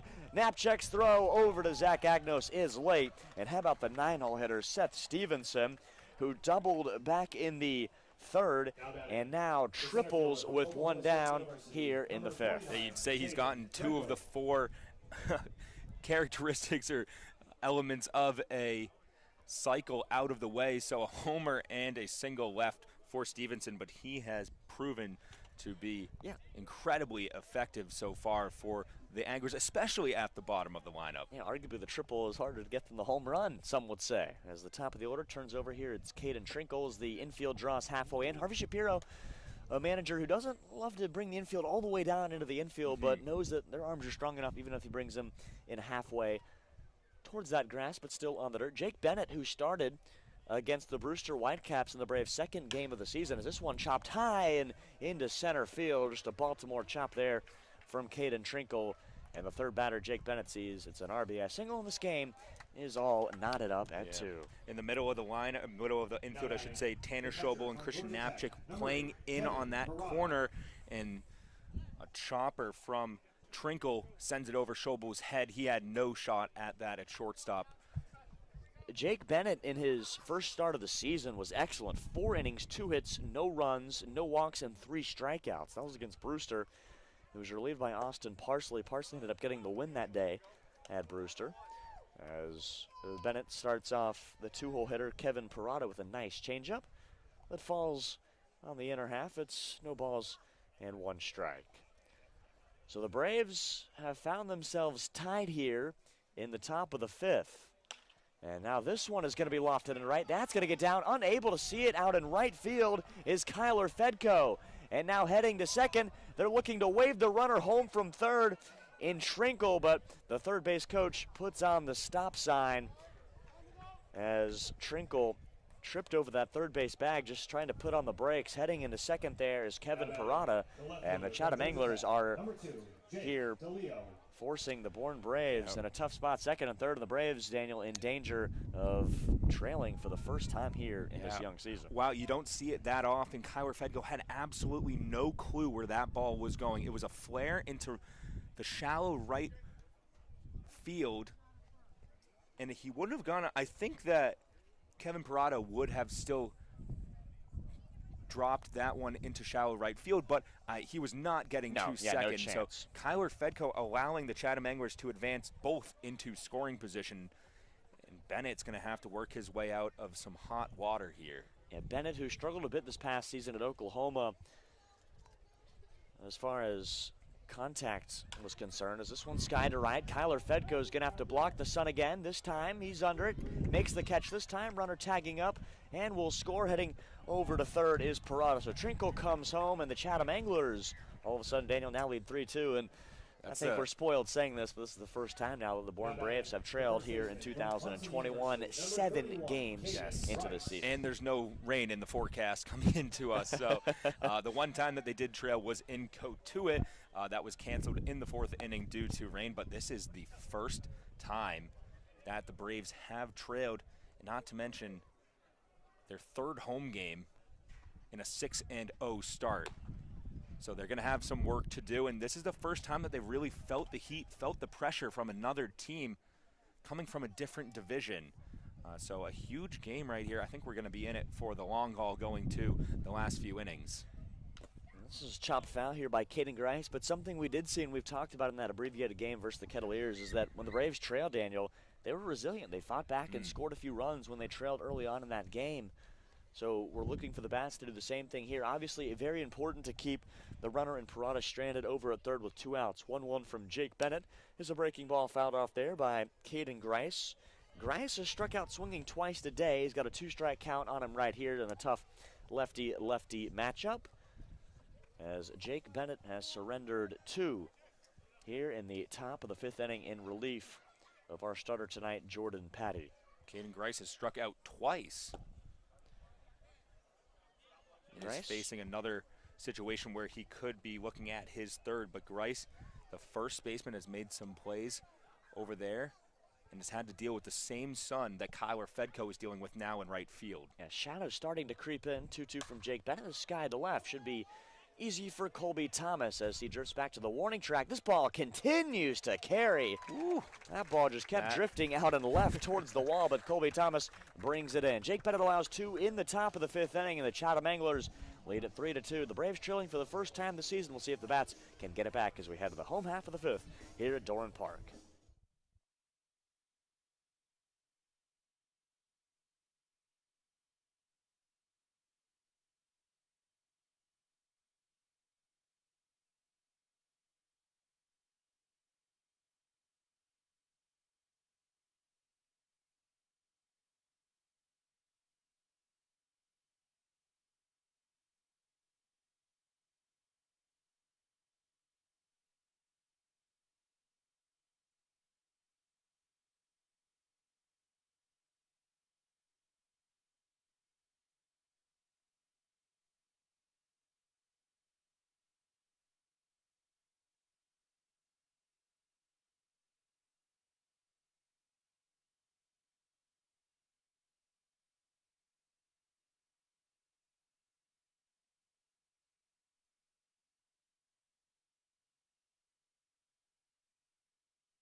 Reeves Jackson now joined by our special guest and beat reporter, Nick Galley. Nick, it's very happy to have you back with us here. I'm sure you are. Yeah, I'm sure you are. Oh, it's good to be here with you, Reeves, as always. Yes, it sure is. And Nick, our beat reporter here for the Bourne Braves, and was bragging a little bit about your work last inning to Daniel. And oh, we heard you in there. I also heard a few knocks about the bad luck that I bring to the broadcast. Indeed, so yes. I said no worse luck than you. Oh, excellent. Perfect. Well, actually, maybe it's turning into Daniel bringing the bad luck. Actually, I can't really say that because I was just on the call and Chatham scored 2 runs. So maybe it's me. Maybe it's you. Yeah. Maybe it's me. But we'll find out. Yeah, still yet to find out. But no, we talked about it last half inning. The Braves trailing for just the first time here this season. It'll be the 8, 9, and 1 hitters: Peter Burns, Tanner Schobel, and Joe Lampe. But Nick, first time we've trailed all season. But we saw that in Katuitt as well. Obviously in the abbreviated game that we talked about. But can the Braves bats be resilient and strike back here tonight? I think so, and they're going to have to be. I mean, you know, it's always great to never trail through 7 games, but you're not going to go almost unheard of. Yeah, I mean, you're not going to go 39 games not trailing. So this was going to happen at some point, and I think if this team is legit, if this is the team that we have seen through this first week and a half or so of play, then they're going to have to be resilient. So I think we're going to get a taste of that tonight, and hopefully they don't just roll over here. Hopefully they come out firing. You'd love to see a couple runs in this inning right here. Yeah, you sure would. It's Peter Burns with a 1-2 count here against Adam Tulik, who coming into this relief outing had thrown 3 scoreless innings for the Anglers. As this one fouled back to the screen. Nick, would you have made that catch? No. I mean, come on now. Nick, I was talking about your Zach Agnost story last half inning and how well it was received among everyone in the Cape Cod League, and obviously had a lot of interaction. So we talked about it a bit when you came on the air with us on Saturday when we faced the Wareham Gatemen at home. But just speak to Zach Agnost and how he received that article, and you talked to him about it too when it was posted. Yeah, it came up to me the other day right before BP, yesterday actually, and he said, hey man, great job on the article, really well written stuff. Of course, you know, that's always the goal right there. And he said that, you know, everyone he saw was liking it over on Twitter, over on, you know, Instagram, Facebook, and I said, yeah, man, usually, you know, you get a few mean comments mixed in there with the writing, but I hadn't seen anything yesterday, so I was really happy with how that was received. It was a pleasure to work on that story. Zach was great for it. Coach Godwin over at ECU was great for it. And, I mean, it was just awesome to learn about Zach and his brother and kind of the relationship they've had and how baseball has helped build that relationship. And, you know, he told me some great stories. As this one lofted into shallow center. This might fall. Oh, look wow, at that's a great Stevenson ranging out and making an outstanding catch in shallow center as he reached that glove out above his head and takes away a base hit from Peter Burns. But, yeah, I mean, it was just a great story to work on, a lot of fun. And, you know, you learn stuff about these guys that is just kind of the story behind the player. And that's always the fun part of the job. That's always what you like to learn out here, and it's been great. So I had a lot of fun on that piece. Well, if you haven't read it, Nick, tell them what they can do. Go to the Bourne Braves website. Bourne Braves website, where we got the link all over Twitter, Facebook, got that there. That's probably the easiest way to get it in the social media age nowadays, but it's also on the website under the news and the recent news tabs if you want to check it out. So feel free. Let me know what you think of it. Any mean comments? I haven't got any yet, but if you're saving up one, I mean, let it rip, I guess. So let it rip. But we'd love to have a good laugh at one, maybe. You know, it'd be good. Yeah, we need something to talk about over lunch, right? We didn't have anything too important to talk about over lunch today, so. No, we sure did not. But speaking of things blowing up on Twitter, Nick, I know that you and Calvin covered it on Before the Bravos as the Braves sent things to the top of the order after the show will strike out. But Reggie Crawford, that was blowing up on Twitter yesterday. I mean, that was going nuts, man. I mean, you know, covering the team and stuff, you get a good amount of team news on your feed 24/7. And as you know, I'm usually up until the wee hours of the morning. So I'm probably on Twitter like 18 hours a day now. That's what it feels like anyway. And I'd say for the past like 12 to 16 hours, my feed's been filled with Reggie Crawford stuff. And with, as I said on the pregame show, with good reason. Absolutely.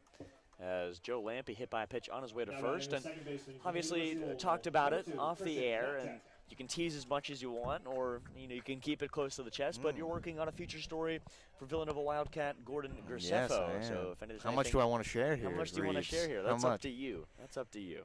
Premise of the story here is a couple years ago, he played over in the NECBL with the North Adams Steeple Cats, and yeah, I might leave it just at that. But yeah, because we want you to read the story. We want you to read the scope of the story exactly. and then have you hear it and then not go check out the page and read it, obviously. But shaping up to be a good story as well as the two features you've done, Reggie Crawford, Zach Agnost, now Gordon Graceffo. Are there any other guys that you know anything about that you'd love to take a chance on? And what are you, just asking me to reach in my bag of tricks and just share everything? My goodness.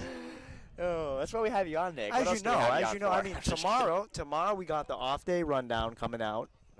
Beautiful segment for the off day. It's a rundown that you get on the off day, hence the name, the off day rundown. I was real clever with that. It took me a long time to think about it. But, yeah, we got that coming out tomorrow. And then, just kind of grind away on the Graceffo feature. Hoping to have that up this week for you. As you know, do a couple features a week. But, yeah, you can't be teasing everything. I like to give a little bit of a tease of the feature that we're working on, and then the feature that comes after that. Yes, exactly. That's but what we keep. Nothing too ahead of time. You can't get too ahead of yourself out here. And something that we joked about, it was on the Bourne Braves website, but you had written a few, was it game stories? Or one game story, and then last week's off-day rundown, the rundown. And tell everyone what happened there. Just wiped from memory. But, it happens. I mean, no hard feelings at all or anything. But, just gone like it never happened. I guess it was like the Tulik game. Just gone like it never happened. Yeah, so, I mean, the off-day rundown, it wasn't anything I had to work on too extensively. Just throwing some stats and getting the people the information they need to know over the past. It was the first 3 games of the year, so. But, yeah, it disappeared, man. Nick, through the first, now 7 games here in the 7th game, we talked about it on the air with Daniel, but we looked at the Chatham team, only one player hitting above 300, and I asked Daniel, how many would you say are over 300? He said 7. It was 8, so Daniel was right on the mark almost with that guess. First, the 1-2 to Knapczyk. He fouls it back to the screen. Who have you been most impressed with offensively here through the first now 7 games of the season? I'm going to say Joe Lampe, honestly, because watching him in practice and stuff, he's not the biggest kid. And then he comes out on the field and he plays like he's the biggest kid on the field. And I love guys like that, especially top of the order guys that know their role, know their job. Even if he gets out, he puts up a good at bat. He works the count. He's usually on base, whether that be a hit, a walk, a hit by pitch, just beating, a pass ball out or anything. The guy just gets on base, and that's what you have to do as leadoff hitter. So Lampe's been really, really impressive. Christian Knapczyk, goes down on strikes to end the inning. The Braves cannot answer the 2 runs scored last half inning by the Anglers. We head to the 6th. Nick Galley, thank you for joining me here on the air. Always a pleasure, my friend from the sweet South. Reeves Jackson, baby. Look forward to having you on throughout the season. Have a stretch of home games here on Wednesday and on Thursday after the off day tomorrow. Nick, great speaking with you. We'll look forward to having you on here on future broadcasts. We'll join you back here in the top of the 6th when Chatham comes back up to the plate against Jake Bennett.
Reeves Jackson joined with Daniel Coates, and Nick wasn't a stroke of bad luck.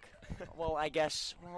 He wasn't a stroke of good luck. Wasn't a stroke of good luck. I guess I can't really say he was a stroke of bad luck unless we're pitching, but he didn't provide us any runs. So Daniel, good to have you back after the half-inning break. Thank you. Jake Bennett. Good to be back. I'm glad. Jake Bennett with a 1-1 count after that pitch is fouled off there from Lyle Miller Green from Chipola College down in Florida. Christian Knapczyk, who struck out to end the last half frame. Braves trailing 3-2. Offense only able to muster up 3 hits here so far. Beautiful changeup, swing and a miss there from Miller Green.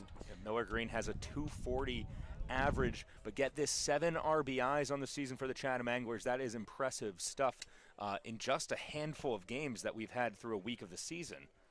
He has been definitely one of their more impressive hitters. Bounce back up the middle, backhanded by Knapczyk. Throw across his body to Rushing, who stretches out. A nice play by the Braves second baseman, and there's one away. Knapczyk has had a couple of those, man.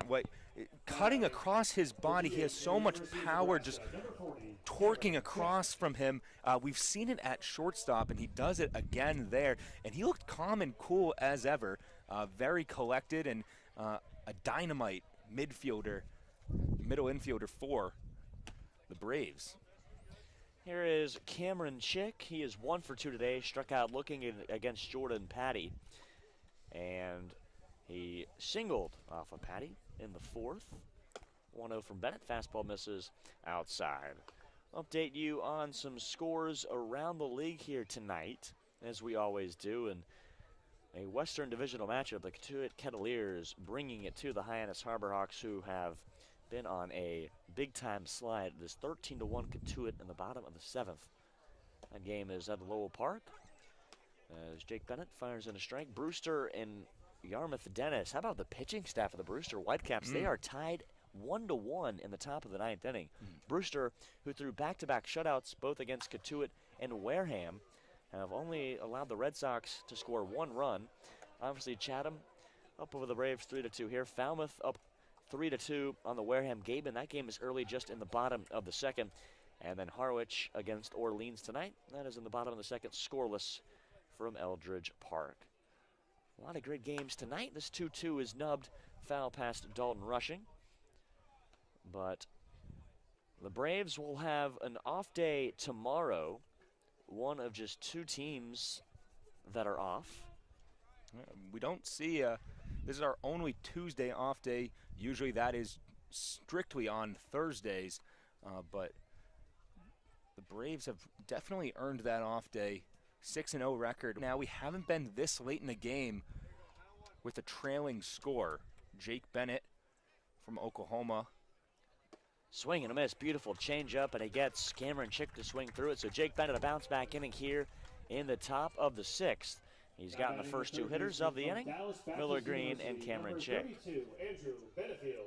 Andrew Benefield's 0 for 2 on the day. It would be huge to get out of this inning without having to deal with any anglers on base.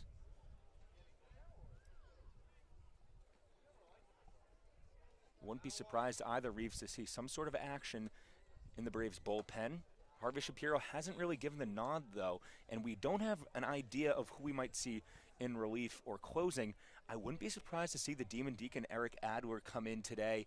We saw Tristan Vreeling go consecutive games closing it out, so Eric Adler, he has that 94, 95 mile per hour fastball. How about the changeup of Jake Bennett today? Oh my goodness, he's got it working this inning, that's for sure. So tomorrow the Braves an off day along with the Brewster Whitecaps. So Brewster, who's enjoyed some hot pitching, will have to cool down for at least a day, as that changeup fired in by Jake Bennett.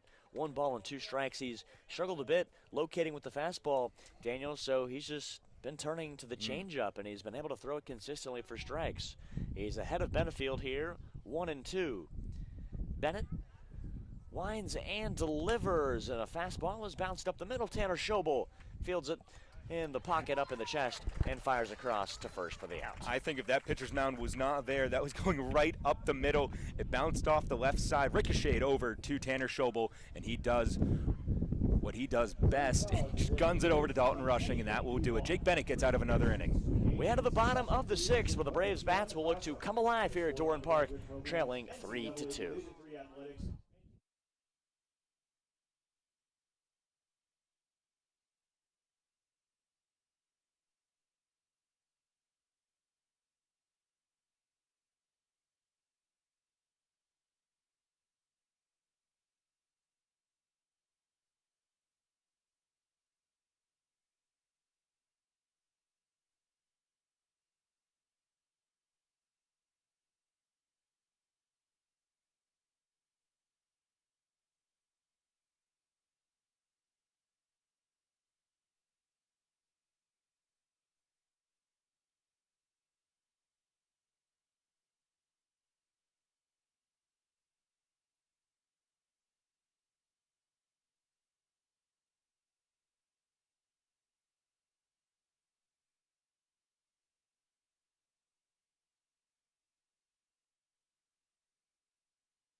Back with you from Doran Park, bottom of the 6th inning. Daniel, you just mentioned it to me right before we came back on the air, but a fast-paced moving game here. But the Braves will send their 3, 4, and 5 hitters to the plate. These are the guys you want up, trailing by a run. Obviously, plenty of at-bats left to go here today. Braves down by a run. 3-2 the score. Adam Tulik back on the mound. And Daniel, he has been excellent in relief of the starter Davenport. Yeah, absolutely. He's just... He's placing these pitches all around the zone. It's really hard, especially with that changeup, for us to keep track of it. coming across the plate. 1-1 to Keller Fredko, who's 1 for 2 on the day. He had some trouble defensively out in right field. And at Doran Park, that is not a rare instance because this sun is so brutal when it goes towards the horizon as we're going from late afternoon to evening here in Bourne. Yeah, sun's still bad out there, and right, it's Miller Green who, it's not as gleaming in your face, but it's still prevalent out and right. Now the shadows have started to creep in towards center field where Trinkle stands. It's a 1-2 count after Fredko fouled off that pitch. You see the crowd, pretty solid crowd here behind the first base side, I should say third base side of the Braves dugout. Fans have their lawn chairs out. Fredko watches that fastball upstairs. Tulik's got good run on that fastball. It almost has a two-seam bite to it. 26 strikes in 10 balls. Now 11 for Adam Tulik. Yeah, in 2 innings pitched, 2 strikeouts. This would be his third, but he's come in and has done a fantastic job, especially with Davenport. He gave up some early runs, but Tulik has silenced them so far. How about Keller Fredko, who rips a full count offering into center field from Tulik, and Fredko is aboard. It's his second single of the day, Daniel, so now a 2-for-3 day for the UConn right fielder. And he's got his UConn teammate right behind him coming up to the plate, looking to do some damage and what could potentially be in likely his last game with the Braves until hopefully, we hope, a later date in July. Yeah, I think it would be the later part of July. I think the date that he even mentioned was around August 16th or so, depending on the success or July of Team 16th. July Yes, 16th, yes. I'm sorry. But that's also pending on the success of Team USA. Absolutely. Infield and double play depth in a little bit. Actually, I should say in on the lip of that cutout at third is Andrew Benefield. So that's a dangerous place to be playing if Reggie Crawford's at the plate. If he shoots one the other way. Reggie, known to be able to hit it to all sides of the field, although has a tendency to pull the ball. The 1-0 is a fastball that misses outside. So now a 2-0 count here for Reggie Crawford, who is sitting in a very comfortable position. Over at first is Keller Fredko. That was the Braves' 4th hit of the afternoon. Dalton Rushing is on deck. Back-to-back lefties for the Braves against a lefty. That fastball catches the zone. Called a strike by the home plate umpire. Yeah, perfectly placed there by Tulik. 1 for 2, or 0 for 1, I should say, on the day. Reggie Crawford still batting around .333 for an average. He has his UConn teammate at first. He was hit by a pitch early, and that was scary because he hurt his finger just a few days ago.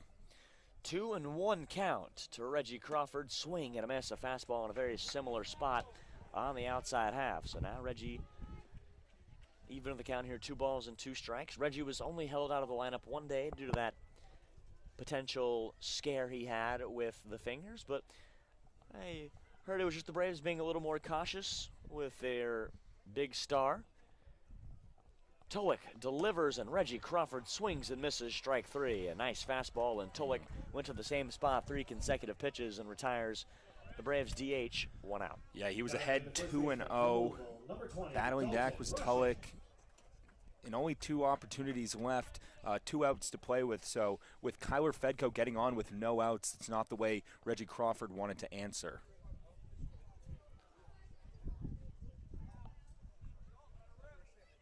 Dalton Rushing, 0 for 1 on the day, but 5 for 11 on the season, just south of 500 average. A sac fly back in the first inning. It broke the Braves onto the scoreboard. The bases loaded. Fredko was doubled off there. It would have sent Agnost to the plate, who ended up tripling and coming around to score on a wild pitch the next inning. Pickoff move over to first there from Tulik, but back safely is Keller Fredko. It would be big if Dalton Rushing could put one in the gap. That right center field gap is wide open. The center fielder Trinkle shading him just right of the second base bag in deep center. And Rushing tardy on a fastball. It's 1-1. A bit surprising because Dalton Rushing is known to have power to that right center field gap, Daniel, but if he hits one out there, Keller Fredko can run for days. There is so much space out in right center. You'll see it when our high home camera is back. You see the right fielder near the right of your screen, the center fielder shading him near where the field goal post is behind the center field wall out in center field, but right center field is for the taking. You could park 2 school buses out there right now. Maybe 3. Maybe 3. I think that might be an understatement. I think 3 would definitely be the probable case. A nice breaking ball catches the upper part of the zone, and the count is a ball and 2 strikes. We saw Rushing go to right center field in the opener, hit a home run over the right center field wall just to the right of the scoreboard. And he was the one who, for the Braves, put them on the scoreboard first. They're really playing that right field line or the opposite way hit, and that's what they get. Dalton Rushing, I guess. What do we know? He does single, takes it right to the left fielder in DeLeo. But the Braves now have 2 on and 1 out here for Zach Agnost. You did cut me off though. I was saying that he has the tendency to go opposite field. That's what he did right there. But yeah, that is a huge moment for the Braves here, who are trailing by 1. They'll have Fredko at second, Dalton Rushing at first. Here comes Zach Agnost. He tripled in the second, but most recently struck out. So we'll see what he can do.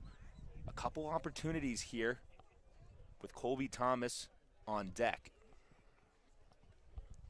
And now Tulik wants to talk it over with his battery mate in Parada.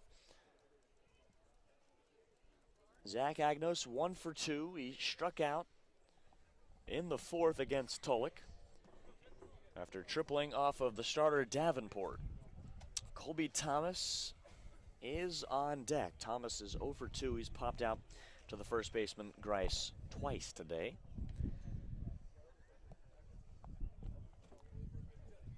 Tulik deals, and Agnost takes that fastball with some action on it back towards the middle of the plate for strike 1. Braves 2 hits shy of the team total in hits for the Anglers. They have 7. Braves subtract 2, have 5. There's a breaking ball that Agnost watches miss inside.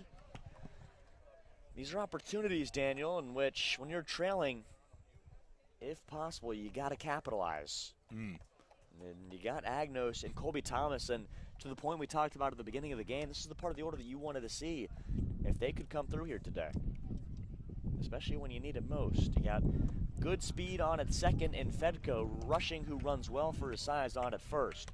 And a common theme that we even saw in the home opener over a week ago was leaving men on base. This would be another example of one of the rare weaknesses that the Bourne Braves have. Zach Agnost with a 1-2 count. He has an opportunity to make some noise and string together a rally. And Agnost is going to watch strike 3. Beautiful fastball there from Adam Tulik. Agnost has been retired twice on strikeouts from the Anglers left-hander, and now Colby Thomas will have a chance to drive in the equalizing run. So number 8 from Mercer. He's playing in left field. Defensively, he is completely sound. Coming out of high school, he was one of the best recruits in the entire nation. He was hot with the bat, but still trying to get into his groove offensively. Breaking ball in the dirt. Oh, and now caught in between is Keller Fredko. That's the second time he's been caught at a rundown. Went a little too far, and now he's going to be tagged out. And that will end the Braves' half of the 6th. Twice today that Fredko has been caught at a rundown, and twice he has been tagged out. So Colby Thomas will be the hitter when the Braves come back in the home half of the 7th. We go to the 7th with the Anglers leading 3-2 from Doran Park.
Reeves Jackson and Daniel Coates back with you here from Doran Park.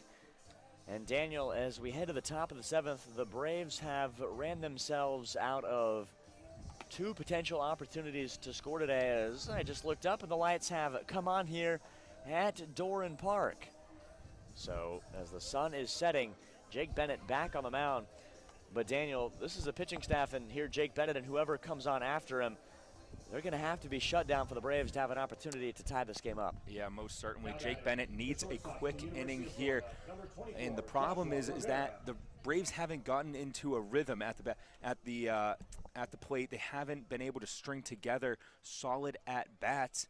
And that's really started with the top of the order. Ever since the first 2 innings, there just hasn't been that catalyst at the beginning of the inning. But Jake Bennett will start things off with a fastball low and outside that's called strike 1. Now Joshua Rivera, Daniel, is 0 for 2 today, bounced out to third and struck out in the 5th and had an error at shortstop. So Rivera has had a bit of a tough day for the Anglers here this evening. And he faces a 1-1 count to the Oklahoma Sooner. Will now go 2-1. So Rivera, like you said, 0 for 2 on the day. Hasn't been his best for the Anglers, but nevertheless, they're up by a run, 3-2.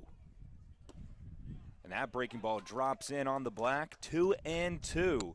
Top of the 7th, the Chatham Anglers on the road here at Doran Park have given the Braves their first situation where they are behind. Battled off into the backstop.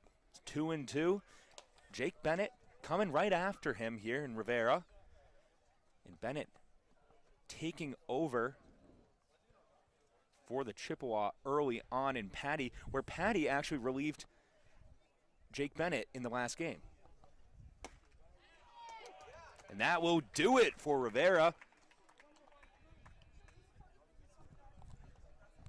And we're going to have 1 out in the top of the 7th now. Up comes Seth Stevenson. Yeah, Seth Stevenson, how impressive has he been at the plate today, Daniel? 2 for 2, a double and a triple, 2 runs scored. He's been providing most of the Anglers' offense here thus far today. And Stevenson continues to do that. That one gets by the reaching glove of Napchik. He thinks about 2, but fielded by Joe Lampe. He gets it in. Safe again on the base path, so he's had a double in the 3rd, a triple in the 1st. In the 5th, I should say, and a single in the 7th. Just needs a home run for the cycle. How about the stuff from the 9-spot hitter? He sends it right back up to number 1, Caden Trinkle, in that 1 spot. And Caden Trinkle, 2 for 3 on the day. Chopper foul. Dalton rushing. Scoops it up. But Seth Stevenson has been the impact player of the day so far for the Chatham Anglers. Yeah, even if he was wanting to think about second, I think he was like, you know what, maybe I'll act like I'm taking second, but I know in my mind that I'm a homer shy of the cycle, so I think I'll hold on here at first. He's taking a lead. Jake Bennett checking Stevenson out. 1-1. Peter Burns getting his money's worth behind the plate. Yeah, getting word from our Calvin Cristoforo that Cole Chidoba getting loose, got that baby blue glove. He's getting warm in the bullpen. He was excellent in relief against the Falmouth Commodores in relief of Ben Etheridge after Etheridge allowed 5 quick runs, with the Braves leading by 8, which cut their lead to 3. And going is Stevenson. Peter Burns again guns him down. Peter Burns, almost an identical play in last home game against the Wareham Gatemen. He gets Stevenson running. And Peter Burns responsible for out number 2 in the top of the 7th. The Boston College kid getting it done once again. That was like a mirror image of what we saw on Saturday against Wareham. I don't know why they're running on Peter Burns. You got to know at this point. It's like muscle memory now for me. And 2-1, knotted up at 2-2. Jake Bennett relies on that fastball. 2 outs, top of the 7th, and a possible swing of momentum there. Started by Peter Burns. 2-2. And he's got him. Low and outside on the corner. 3 outs. Jake Bennett, the Sooner, sends the Braves back on offense in the bottom of the 7th.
University, number 8, Colby Thomas. Colby Thomas will start things off in the bottom of the 7th at Doran Park.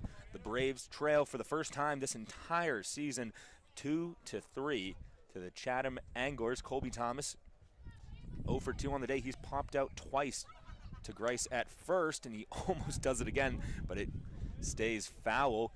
And every at-bat now is more magnified by the situation. Not enough time, I would say.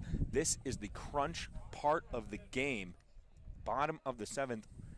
After this inning, only 2 more opportunities. Another foul ball in a similar position over the Chatham Anglers dugout. But Colby Thomas down in the count early, 0-2. Tulik pitching one heck of a game so far. Yeah, Tulik has been excellent in relief of Davenport and just picking up right where he left off against his, or after his first relief appearance of the season earlier in the year. Tulik, high fly ball that's going to get out. Foul territory. And just pitching to Colby Thomas's weakness right now. He's popped out to first base twice today and was in danger of doing it again there. But it's weird here. We got our monitor in front of us with what we see on the broadcast, and it's weird seeing the Anglers lead it 3-2. It's weird seeing the Braves down in this game. That breaking ball just a bit outside, 1-2. So Colby Thomas is battling off these pitches, but as you said, he has been susceptible to those pop flies late, going towards Grice at first. 2 today. A ground ball up third base line. Speedy Colby Thomas might beat it out, and they say he got him at third. Benefield with a bang-bang play. They give the advantage to Grice at first. Boy, that looked. I thought he was safe, Daniel. I thought he was safe, I thought he was too. safe. I thought he beat it down the line. It was a nice play by Benefield. It threw across his body, but Colby Thomas, who has good speed. And I think Harvey Shapiro asking him if Colby himself thought he was safe. And, man, Colby. Thought he gotten robbed there of an infield single. I thought he beat the throw. But there's no instant replay here in the Cape Cod Baseball League. So did I. Caden Wallace going to get a chance to pinch hit here for Peter Burns. How about this? Here we go. Third game he's appeared in. Yesterday in Cotuit, he had that late 2-run bomb to center field. Hopefully he can do it again here. A breaking ball drops, and he looks at that strike 1.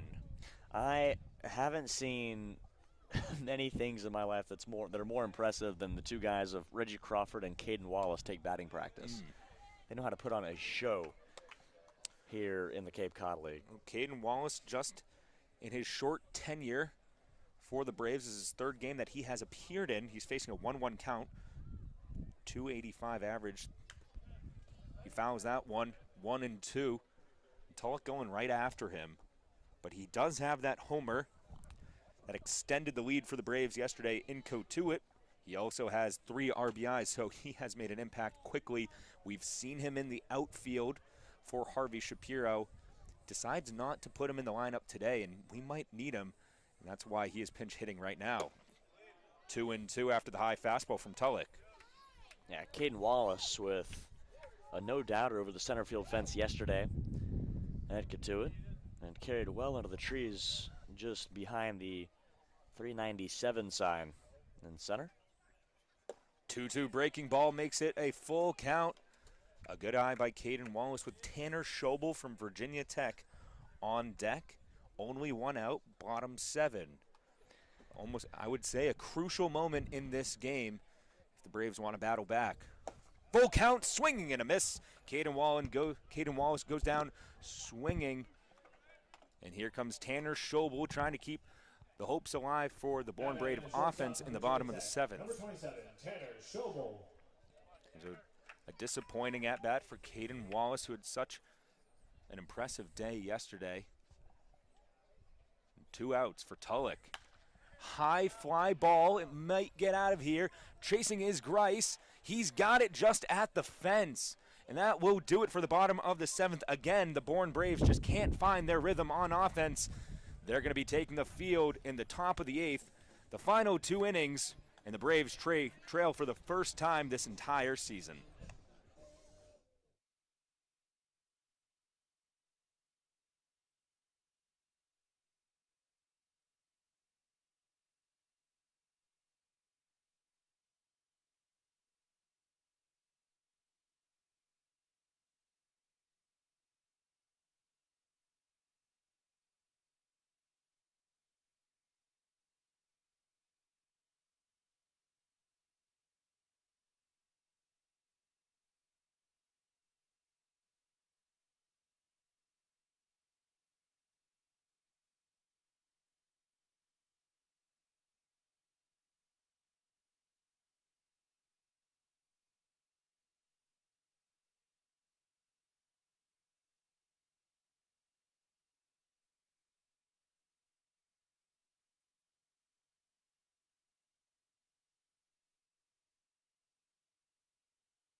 Welcome back, Daniel Coates, Reeves Jackson alongside me.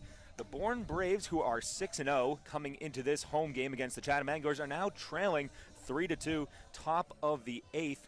And this game reminds me a lot of the Wareham Gateman game that we faced just a few days back. That was the last home game, and it really has been the difference. The pitching for the Chatham Anglers has been spot on from Davenport and Tulik. Yeah, I mean, you can't say much more about Adam Tulik. He has been uber impressive out there on the mound.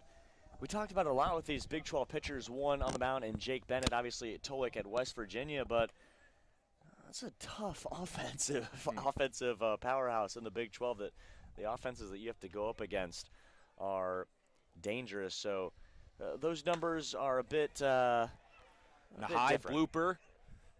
And Colby Thomas laying out for it. He's got it. Colby Thomas with a web gem in left field. He saves Jake Bennett and the Braves defense with that first out in the top of the 8th. What a play from the Mercer Bear. Wow, oh wow. Number 2, Colby Jake Thomas putting his body on the line and makes an incredible diving catch. I saw that, Reeves, and didn't even consider the fact that Colby Thomas could get to that. I was looking at Joe Lampe from Arizona State the entire time in center field. So just an impressive play from Colby Thomas. Again, like the Peter Burns gun down to second just last inning, this could be a momentum swing. Get the fans back into it. It's been a quiet day here at Doran Park, which is uncharacteristic after the last few games we've had here. So need to get the spirits up a bit here in Bourne. Yeah, the offense has been a bit slow today. 2 runs on 5 hits, and we talked about it during the break, but haven't been too many times. I don't think there's been a time where the Braves have only had 5 hits going into the 8th inning of a game, and I think that just shows how spoiled we are, but we want it to keep happening. That one out back to Colby Thomas. Does he do it again? He does! Oh my goodness! Colby Thomas, take a bow. 2 diving catches in a row, and he takes care of the 2 batters to start off this top of the 8th. Jake Bennett, he owes you a drink or something later on, because boy, he is a powerhouse in left field defensively. And we'll have 2 outs at the top of the 8th. Colby Thomas. Only if you're old enough, Colby. Only if you're old enough. That's good point. Good point, Reeves. We forget sometimes that they're younger than us. Right. That to me is still shocking. So 2 diving plays in left field for Colby Thomas. Boy, oh boy. Here comes Caden Grice, the first baseman, facing 2 outs. Quiet day for Grice here today, 0-for-3, Daniel. 1-1 chopped up the middle, but right there is Tanner Schobel, and he slings it to first base. Quick inning. To the bottom of the 8th we go. The Bourne Braves riding a momentum swing courtesy of Colby Thomas's double diving catch play out there in left field.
Welcome back here at Doran Park, bottom of the 8th. Daniel Coates alongside Reeves Jackson. It's been a pleasure and a heck of a game. Even though the Braves are trailing by 1, we'll have the top of the order and Joe Lampe up against a new pitcher, Adam Scoggins from Oral Roberts. He's an Arkansas native, and he's put up some pretty good numbers this past season. I'm sure Adam Scoggins was having a good time back in March when Oral Roberts was blasting their way through the NCAA tournament. But yes, certainly. Yeah, Oral Roberts, Adam Scoggins from there, 6'3", 220-pound left-handed pitcher, a rising senior, a transfer from Crowder College And in 22 appearances out of the bullpen this season, 3-1 with a 2.88 ERA. In 25 innings, he struck out 45, only walked 13. He has impressive numbers. Really and good. The big, tall lefty looking to take care of a few lefties in both Lampe and the Knapcheck before he gets to Keller Fredko in the 3-hole. So the 4th at-bat for Joe Lampe today. He was hit by a pitch back in the 5th, flew out in the 1st, and was struck out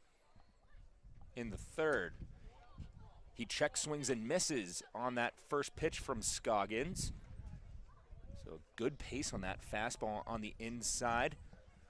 But a new pitcher could provide new hope for the Braves here offensively. Yeah, that's safe to say. Tulik shut them down. He was everything that the Anglers needed out of relief, but they turned to another lefty who throws in a very similar fashion. He's got a lot of movement on that fastball. Throws from more of a 3/4 arm slot, so just what we saw with Adam Tulik. So here with Adam Scoggins, it should be just as tough for the Braves. Ground ball, Joe Lampe, he might beat it out. Rivera trying to catch him. Oh my goodness. Another out call, boy. That, and here comes Shapiro. He does not agree. I don't agree. I don't think Reeves agrees either. No way. Joe Lampe had that beat, and there wasn't a question about it. Joe Lampe, who was cooking down the line and easily had that beat at first, and here comes Harvey Shapiro over to the first base umpire, and I don't blame him. That's 2 calls that the Braves have had taken away from them here trying to win their 7th consecutive game of the season. Rivera, I don't think was close to that one. I mean, he had him at a bang-bang, but I think you got to give that one to the runner. It looked safe from here, so unless the first base umpire is seeing something completely different or we have a distorted view, that seems like 2 out calls at first that the Braves should have back, especially this late in the game, trailing. Yeah, you just can't have that. You can't have that this late in the game. You got to make the correct calls, and that takes a Braves base runner away and their fastest player.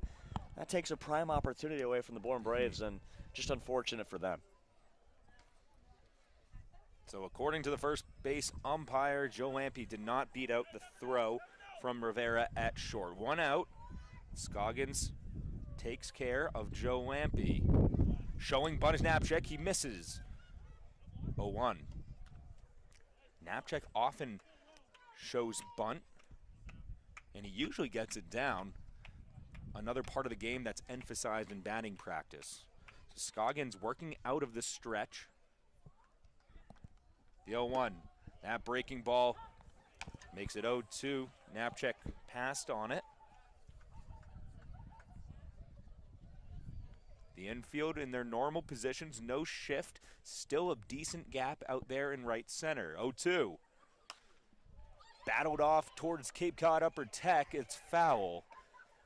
Knapcheck will stay alive. Keller Fredko, the right fielder, will be on deck. He has been hot at the plate today, caught twice in a pickle between 2nd and 3rd as a base runner. Has had some trouble with the sun in right field, but he's been hot at the plate. Another foul ball, grounder towards the Braves dugout. Keeps Knapcheck and the Braves alive. 1 out, bottom 8. The Anglers on the road with a 1-run lead. And Knapcheck putting together a good at-bat right here, Daniel, and hoping that he can get on base for Fredko, Crawford, and Rushing and company. Oh, and that breaking ball had a lot of movement, and Knapcheck can't get the bat on it. 2 outs for Scoggins, and here comes Keller Fredko. And the Braves are running out of opportunities. Yeah, they're running out of outs as well, Daniel, as there are just 4 outs left in this game for them offensively. And how about that breaking ball from Scoggins? We could see it move from up here in our broadcast booth. That had a lot of movement on it, and Knapcheck was fooled by it as well. So Keller Fredko takes a fastball outside for ball 1. Reggie Crawford on deck.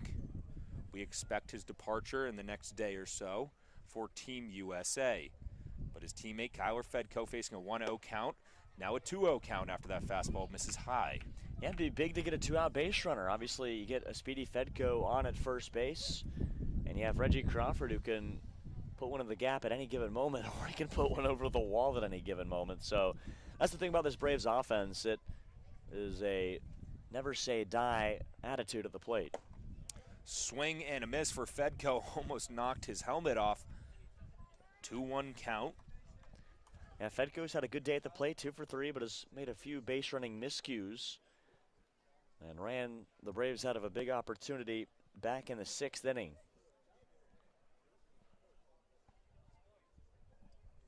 The 2-1. A breaking ball in the dirt. Ahead in the count, 3-1. But Fredko at the plate today has been outstanding. He's 2 for 3 and ahead of the count, 3-1, looking to give the Braves a 2-out base runner. And does. Keller Fredko will trot down to first, the first base runner for the Braves this half inning. And here comes Reggie Crawford, just the man we would probably want to see at this hour with his teammate on first. Not a rare scenario, but a rare circumstance with the Braves not leading here, trailing by 1. Bottom 8, man on first, Keller Fredko taking the lead. Breaking ball swung on and missed by Reggie Crawford. Yeah, this Braves pitching staff has given Reggie all sorts of fits today, especially from Tulik, the lefty, and now here in Scoggins. Reggie was fooled by Tulik and fooled by that breaking ball in the first pitch. The Oral Roberts product. 2 swings, 2 misses. 0-2, Scoggins up early on one of our most valuable batters and players in Reggie Crawford. We mentioned this earlier. He got up north of 100 at 101 by some scouts on their radar guns last night in Cotuit. The 0-2, Scoggins to Crawford. That one's in the dirt, swung on and missed. And the Braves only have hope in the bottom of the 9th. They go for the first time to the top of the 9th, trailing in this game, trailing by a run. We'll be back in a few seconds in the top of the 9th.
We have reached the top of the 9th here at Doran Park in Bourne, Massachusetts, and we are facing a deficit for the first time throughout the last 7 games. We're 6-0 and in trouble of dropping the first game of the season. We have a new pitcher on the mound, and that is Cole Chudoba, trying to keep that lead at 1 and propel the Braves to hopefully a bottom of the 9th victory, but the bats just have not been there today.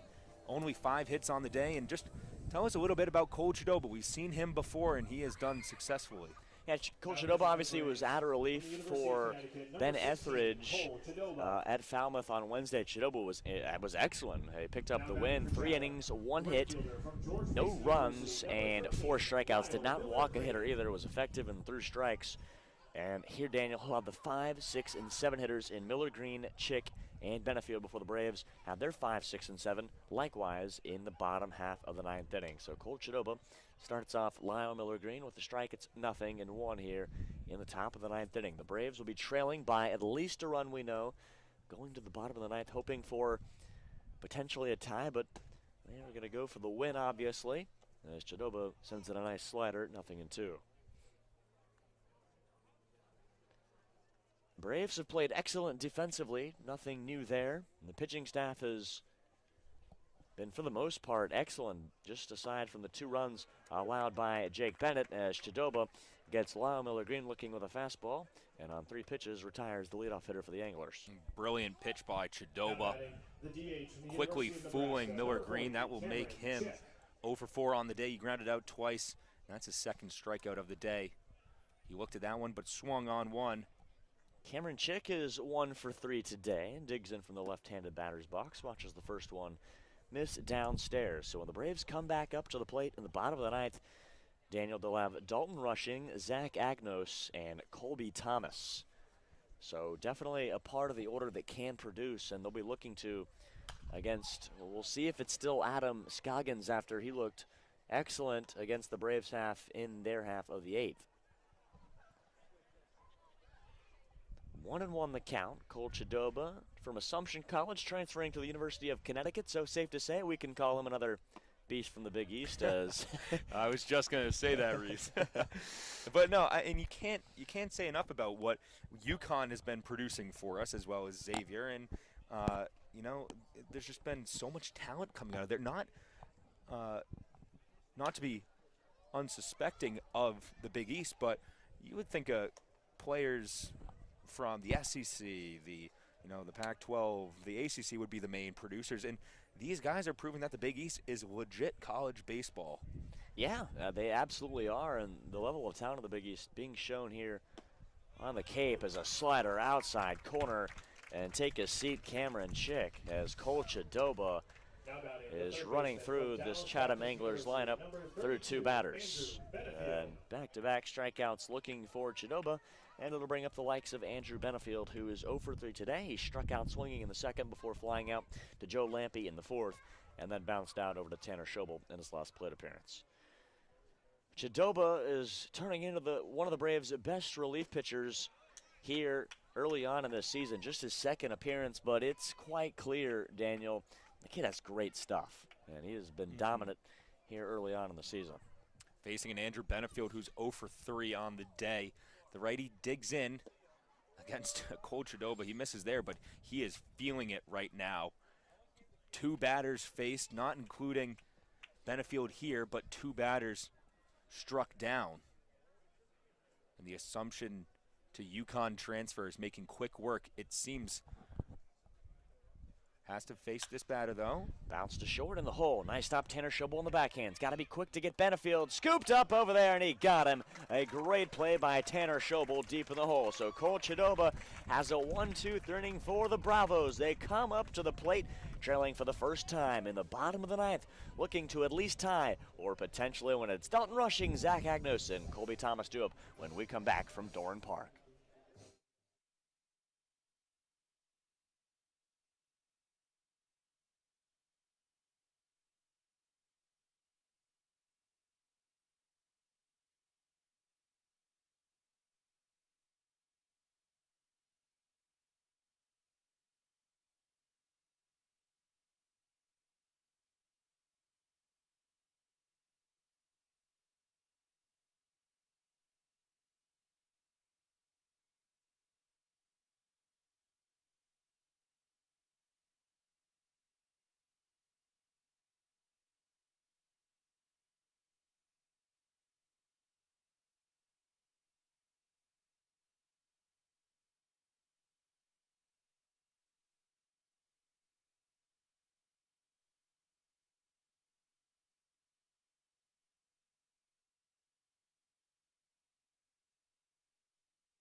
Back with you from Doran Park as we head to the bottom of the 9th inning, where the Braves trail 3-2 with their 5, 6, and 7 hitters due up, as it's going to continue to be Adam Scoggins on the mound after pitching an excellent inning of relief in the 8th.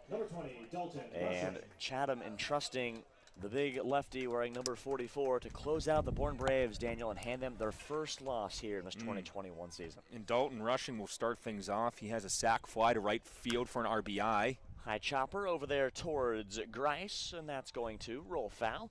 So Rushing was first pitch swinging and down on the count 0-1. But most recently, he had a single. Hoping to replicate that. On deck will be Zach Agnost. He had a triple earlier on. Yeah, Agnost showing off the wheels earlier on in this game.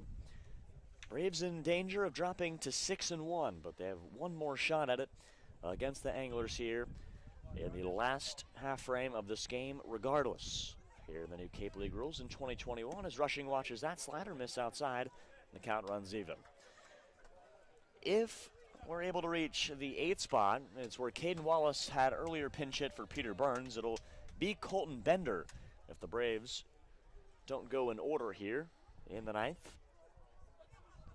1-1, beautiful slider drops in on Rushing. A bit inside, not the pitch that Dalton Rushing wants to attack. It drops into the zone according to the home plate umpire, but just really not the one that is going to get it done for Dalton Rushing. Scoggins ready, and he takes care of Dalton Rushing. A beautiful fastball on the outside corner. Rushing retired. And the leadoff hitter here in the Braves half of the 9th goes down. So one out here in the bottom of the 9th, and it'll be Zach Agnost. And we're going to have a call to the bullpen. So he gets the lefty and Dalton Rushing. They'll go with the righty-righty favorable matchup. We'll tape out the new pitcher for the Anglers when we come back here from Doran Park.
New pitcher to tell you about here back from Doran Park, as lifted from the game is Adam Scoggins. He was excellent out of relief, Daniel. Pitched in the 8th and into the 9th inning. But the new pitcher to tell you about, it's Martin, the right-hander, on for the Chatham Anglers here, looking to close out the final two right-handed hitters in Zach Agnost and Colby Thomas. And Martin on the season, 1 2/3 innings, 1 hit, no runs. He struck out 4. This is the Chatham Anglers pitching staff that when we talked with the visiting broadcasters from the Anglers, they just raved about what their pitching staff has been able to do. They've had some offensive woes, but 3 runs might be enough tonight for Chatham, which is rare against a Bourne offense that has been scorching hot. And they've kept us at 5 hits, so I have to give a tip of the cap to the broadcasters for the Chatham Anglers. They were spot on by what we were going to face today.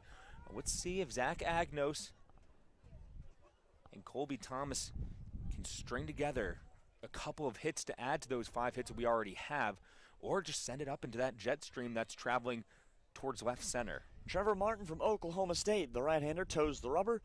The first batter he sees is Zach Agnost, who on the day is 1 for 3, a triple, a run scored in 2 strikeouts, 1 looking and 1 swinging.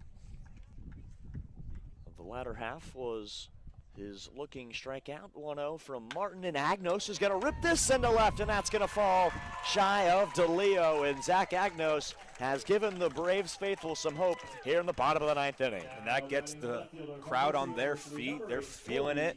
There's hope. Only one out. Colby Thomas coming up for the Braves. He's popped out to first twice and grounded out in his last appearance. So trying to find the barrel of the bat today. And maybe this is the pitcher that he figures out today for the Anglers. But Zach Agnost having a really good day at the plate.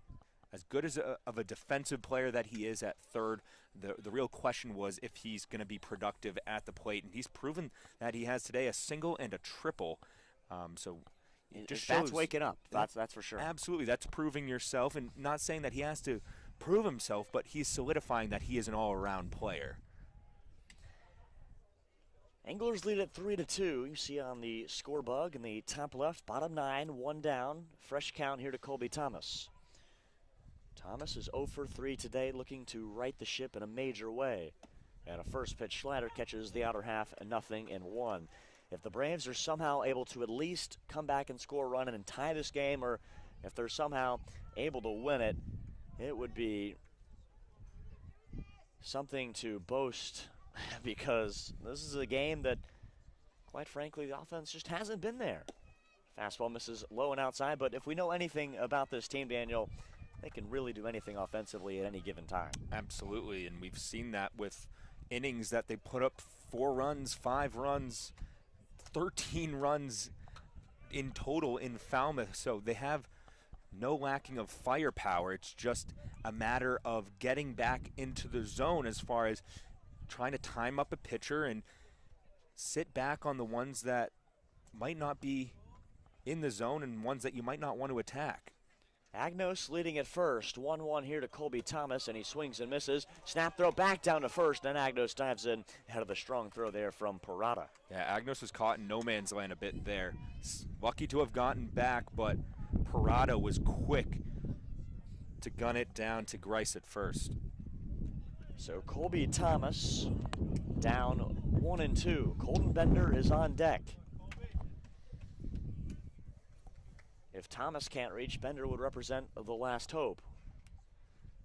And first, we'll have a check over to Agnost, as Trevor Martin was a freshman at Oklahoma State this past season with the Cowboys, looking to close this out for the Anglers and pick up the save. 1-2 to Colby Thomas, a fastball that he's able to keep alive. He fouls it back to the backstop. And Colby Thomas putting up a fight right now. Out a ball and 2 strikes. You got the right center field gap wide open. The center fielder, Trinkle, where he's played much of the day, just to the right of the second base bag from your vantage point, just to the left.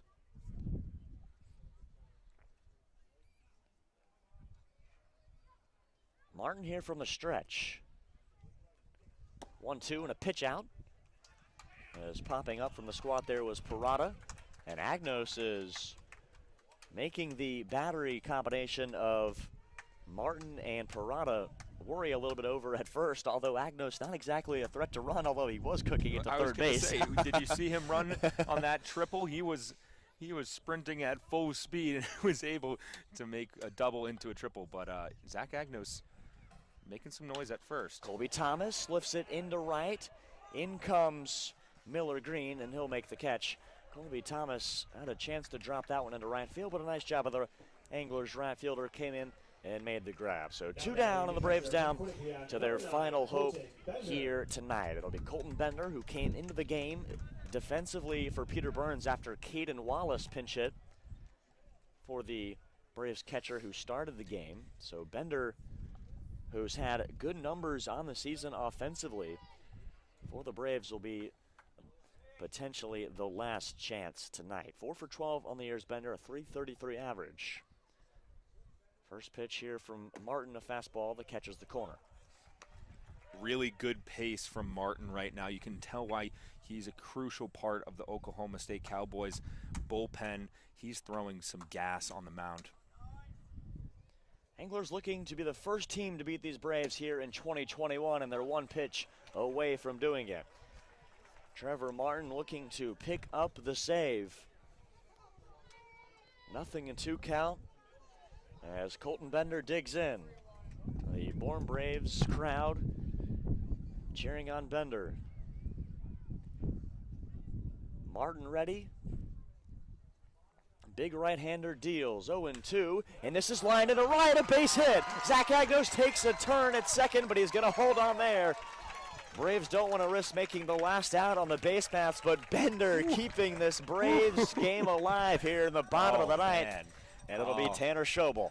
I thought Agnost had a chance to go to third there. I think Harvey Shapiro held him up, but a great job by Colton Bender to keep this going. We have a pinch hitter. I think that's Braylon Wimmer. It is Braylon Wimmer. 2 homers on the season. 2 homers on the season. He's going to pinch it here for Tanner Schobel. Colton Bender singles into right field, and Braylon Wimmer, a base hit. You know Harvey Shapiro would be waving around Zach Agnost with a chance to potentially tie this game. The Anglers won't have another chance at the plate. This is the last half frame we'll get to. Harvey Shapiro looking into the dugout right now. He wants a pinch runner for Colton Bender, I would assume. As we're going to have a pinch runner here for the Bourne Braves. And it'll be number 11, Nick Goodwin. From Kansas State, we haven't seen him in the lineup today. So Nick Goodwin, if Wimmer's able to split it to the gap, Nick Goodwin can run well, Daniel. Most definitely, and he'll be tracking right behind Zach Agnost. He's a speedy guy. We saw him in the bottom of the lineup. He made a lot of noise in that game at Falmouth, 4 for 5 with a homer. He burst onto the scene for Shapiro. So here we go. We have 2 outs, and here comes Braylon Wimmer, who has maybe the most pop off the bat of any batter in the Braves dugout. Martin ready out of the stretch, first and second. Agnost and Goodwin aboard as Wimmer watches a ball downstairs. A slight flinch from the home plate umpire, but it did indeed miss a little low. Wimmer with 2 home runs on the season, had an RBI double against the Gatemen here on Saturday in the first inning. Agnost big lead at second. 1-0 is a fastball taken outside. If Wimmer is able to reach, Joe Lampe is on deck in that leadoff spot for the Braves. Agnost, who runs well at second, we saw the triple earlier, and Goodwin, who's got good speed from Kansas State, aboard at first after pinch running for Bender. 2-0 to Wimmer. He's swinging. He's going to dump it into right field. A base hit. Miller Green fields it. Agnost coming to the plate. The throw is cut off. And the Braves have tied it here in the bottom of the 9th inning. Braylon Wimmer knots it up, and we still have a Bourne Brave in scoring position with an opportunity to win this game. And Joe Lampe, the Arizona State Sun Devil, will be the one at the plate with an opportunity to do it in the bottom of the 9th. It'll be Joe Lampe to the plate. The Braves, at the very minimum, have at least secured themselves a tie. Will avoid a defeat here today.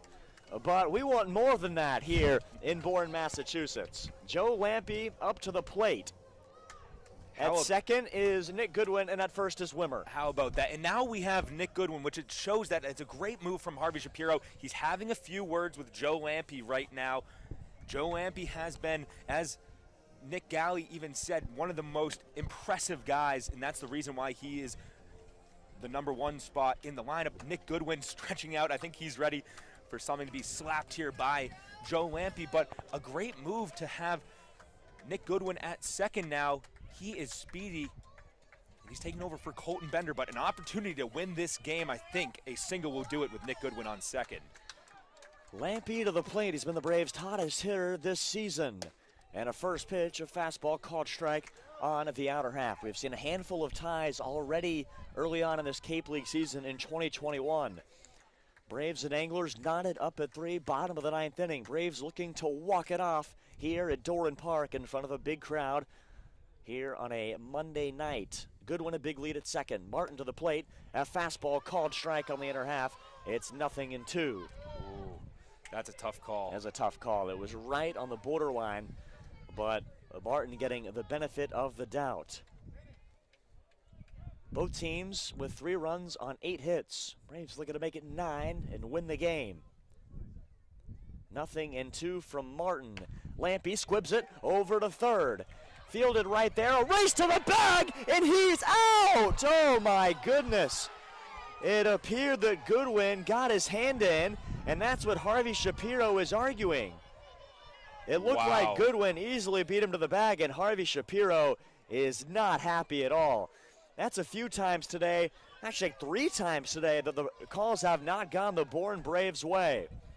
And tonight's game is going to end in a 3-3 tie.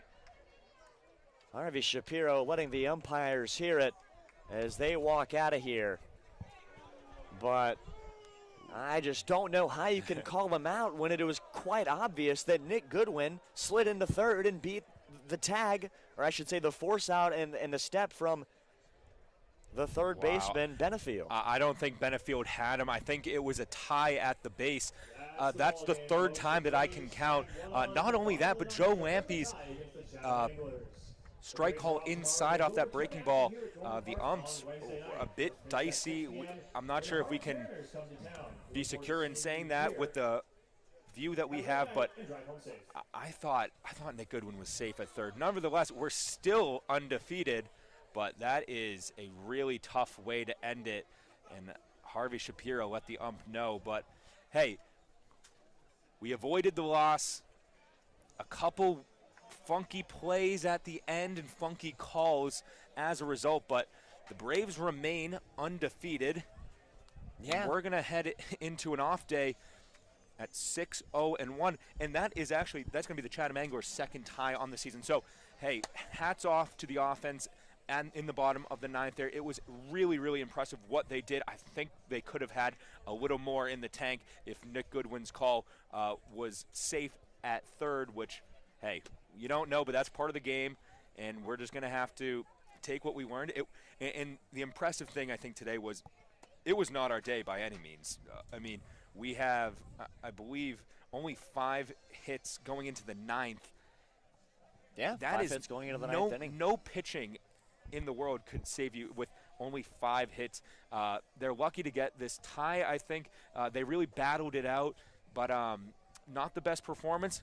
Maybe this off day is a way to recuperate, recover, and just get back to their offensive ways. The offense was dead a little bit today. Early on, the 9th inning was really the time that it came alive, but a fun game here against the Chatham Anglers. Yeah, I think you have to look at the glass half full, which is what you just did, and look at you're down 3-2 on an offensive performance that wasn't your best day at the plate. So I think you have to be happy getting at least a tie, because I think for most of the game, with the way the Braves offense looked, we were thinking that we were going to pick up our first loss of the season. Right. So although you don't pick up a win to go to 7-0, you don't have, like you said, we're still undefeated. It's 6-0-1 now the record. So at the very minimum, you pick up a tie, and that saves you a point in the standings, which is big at the end of the season when you look back at games like this, when you fight back offensively and you make the strides. And Zach Agnost was a big part of that day. 2 hits on the day, a triple, a single, and 2 runs scored, and he was the catalyst to get that started with a single off of Trevor Martin in the 9th inning. And most importantly, with the way that the playoffs are set this year, getting out of this game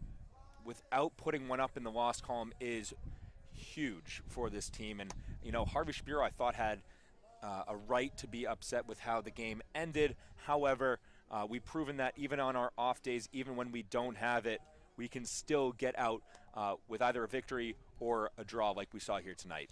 Yeah, the Bourne Braves are now 6-0-1 on the season. If you're the Chatham Anglers, that's a tough blow. Could have given the Braves their first loss of the season, and the bullpen blows the lead late, and the Braves end up with a draw, as you said, a tie in the game. So the Braves are now 6-0-1 as they pick up their first tie of the season. You mentioned it's Chatham's second. The Braves pitching staff was excellent all day long. It was started by Jordan Patty, and although Jake Bennett gave up the 2 runs in that middle part of the game, he pitched quite well after that part. And then Cole Chidoba, obviously, nothing new from him. He was excellent out of relief. So the Braves pitching staff, Daniel, as we speak on them one last time here before we sign off the air. The Braves pitching staff was phenomenal once again. Their league best ERA on show today. Yeah, and they continue to impress me. Only let up 3 runs, and they stop the bleeding whenever there's an opportunity for the team to construct a rally. They really stop it, which is what I'm most impressed by. Cole Chudoba came in, pitched strikes. His fastball looks faster and faster every time that I see it. With that baby blue glove, it's impressive stuff from him. So the pitching staff is what saves this team. It's what they fall back on. It's the safety net. And that's how they came out of today's game with a draw, no loss. But the bats just need to be a little better. I'm sure we'll see how we're going to see some changes to the lineup in our next game. And I would like to see Caden Wallace in the mix a little more at the top.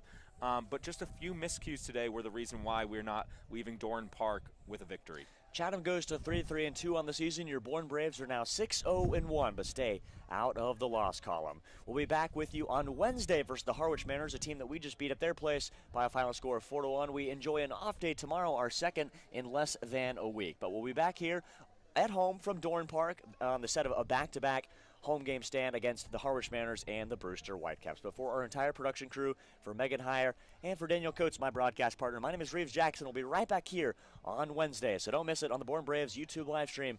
But for us here at Dorn Park, we'll be signing off tonight and look forward to seeing you back here on Wednesday.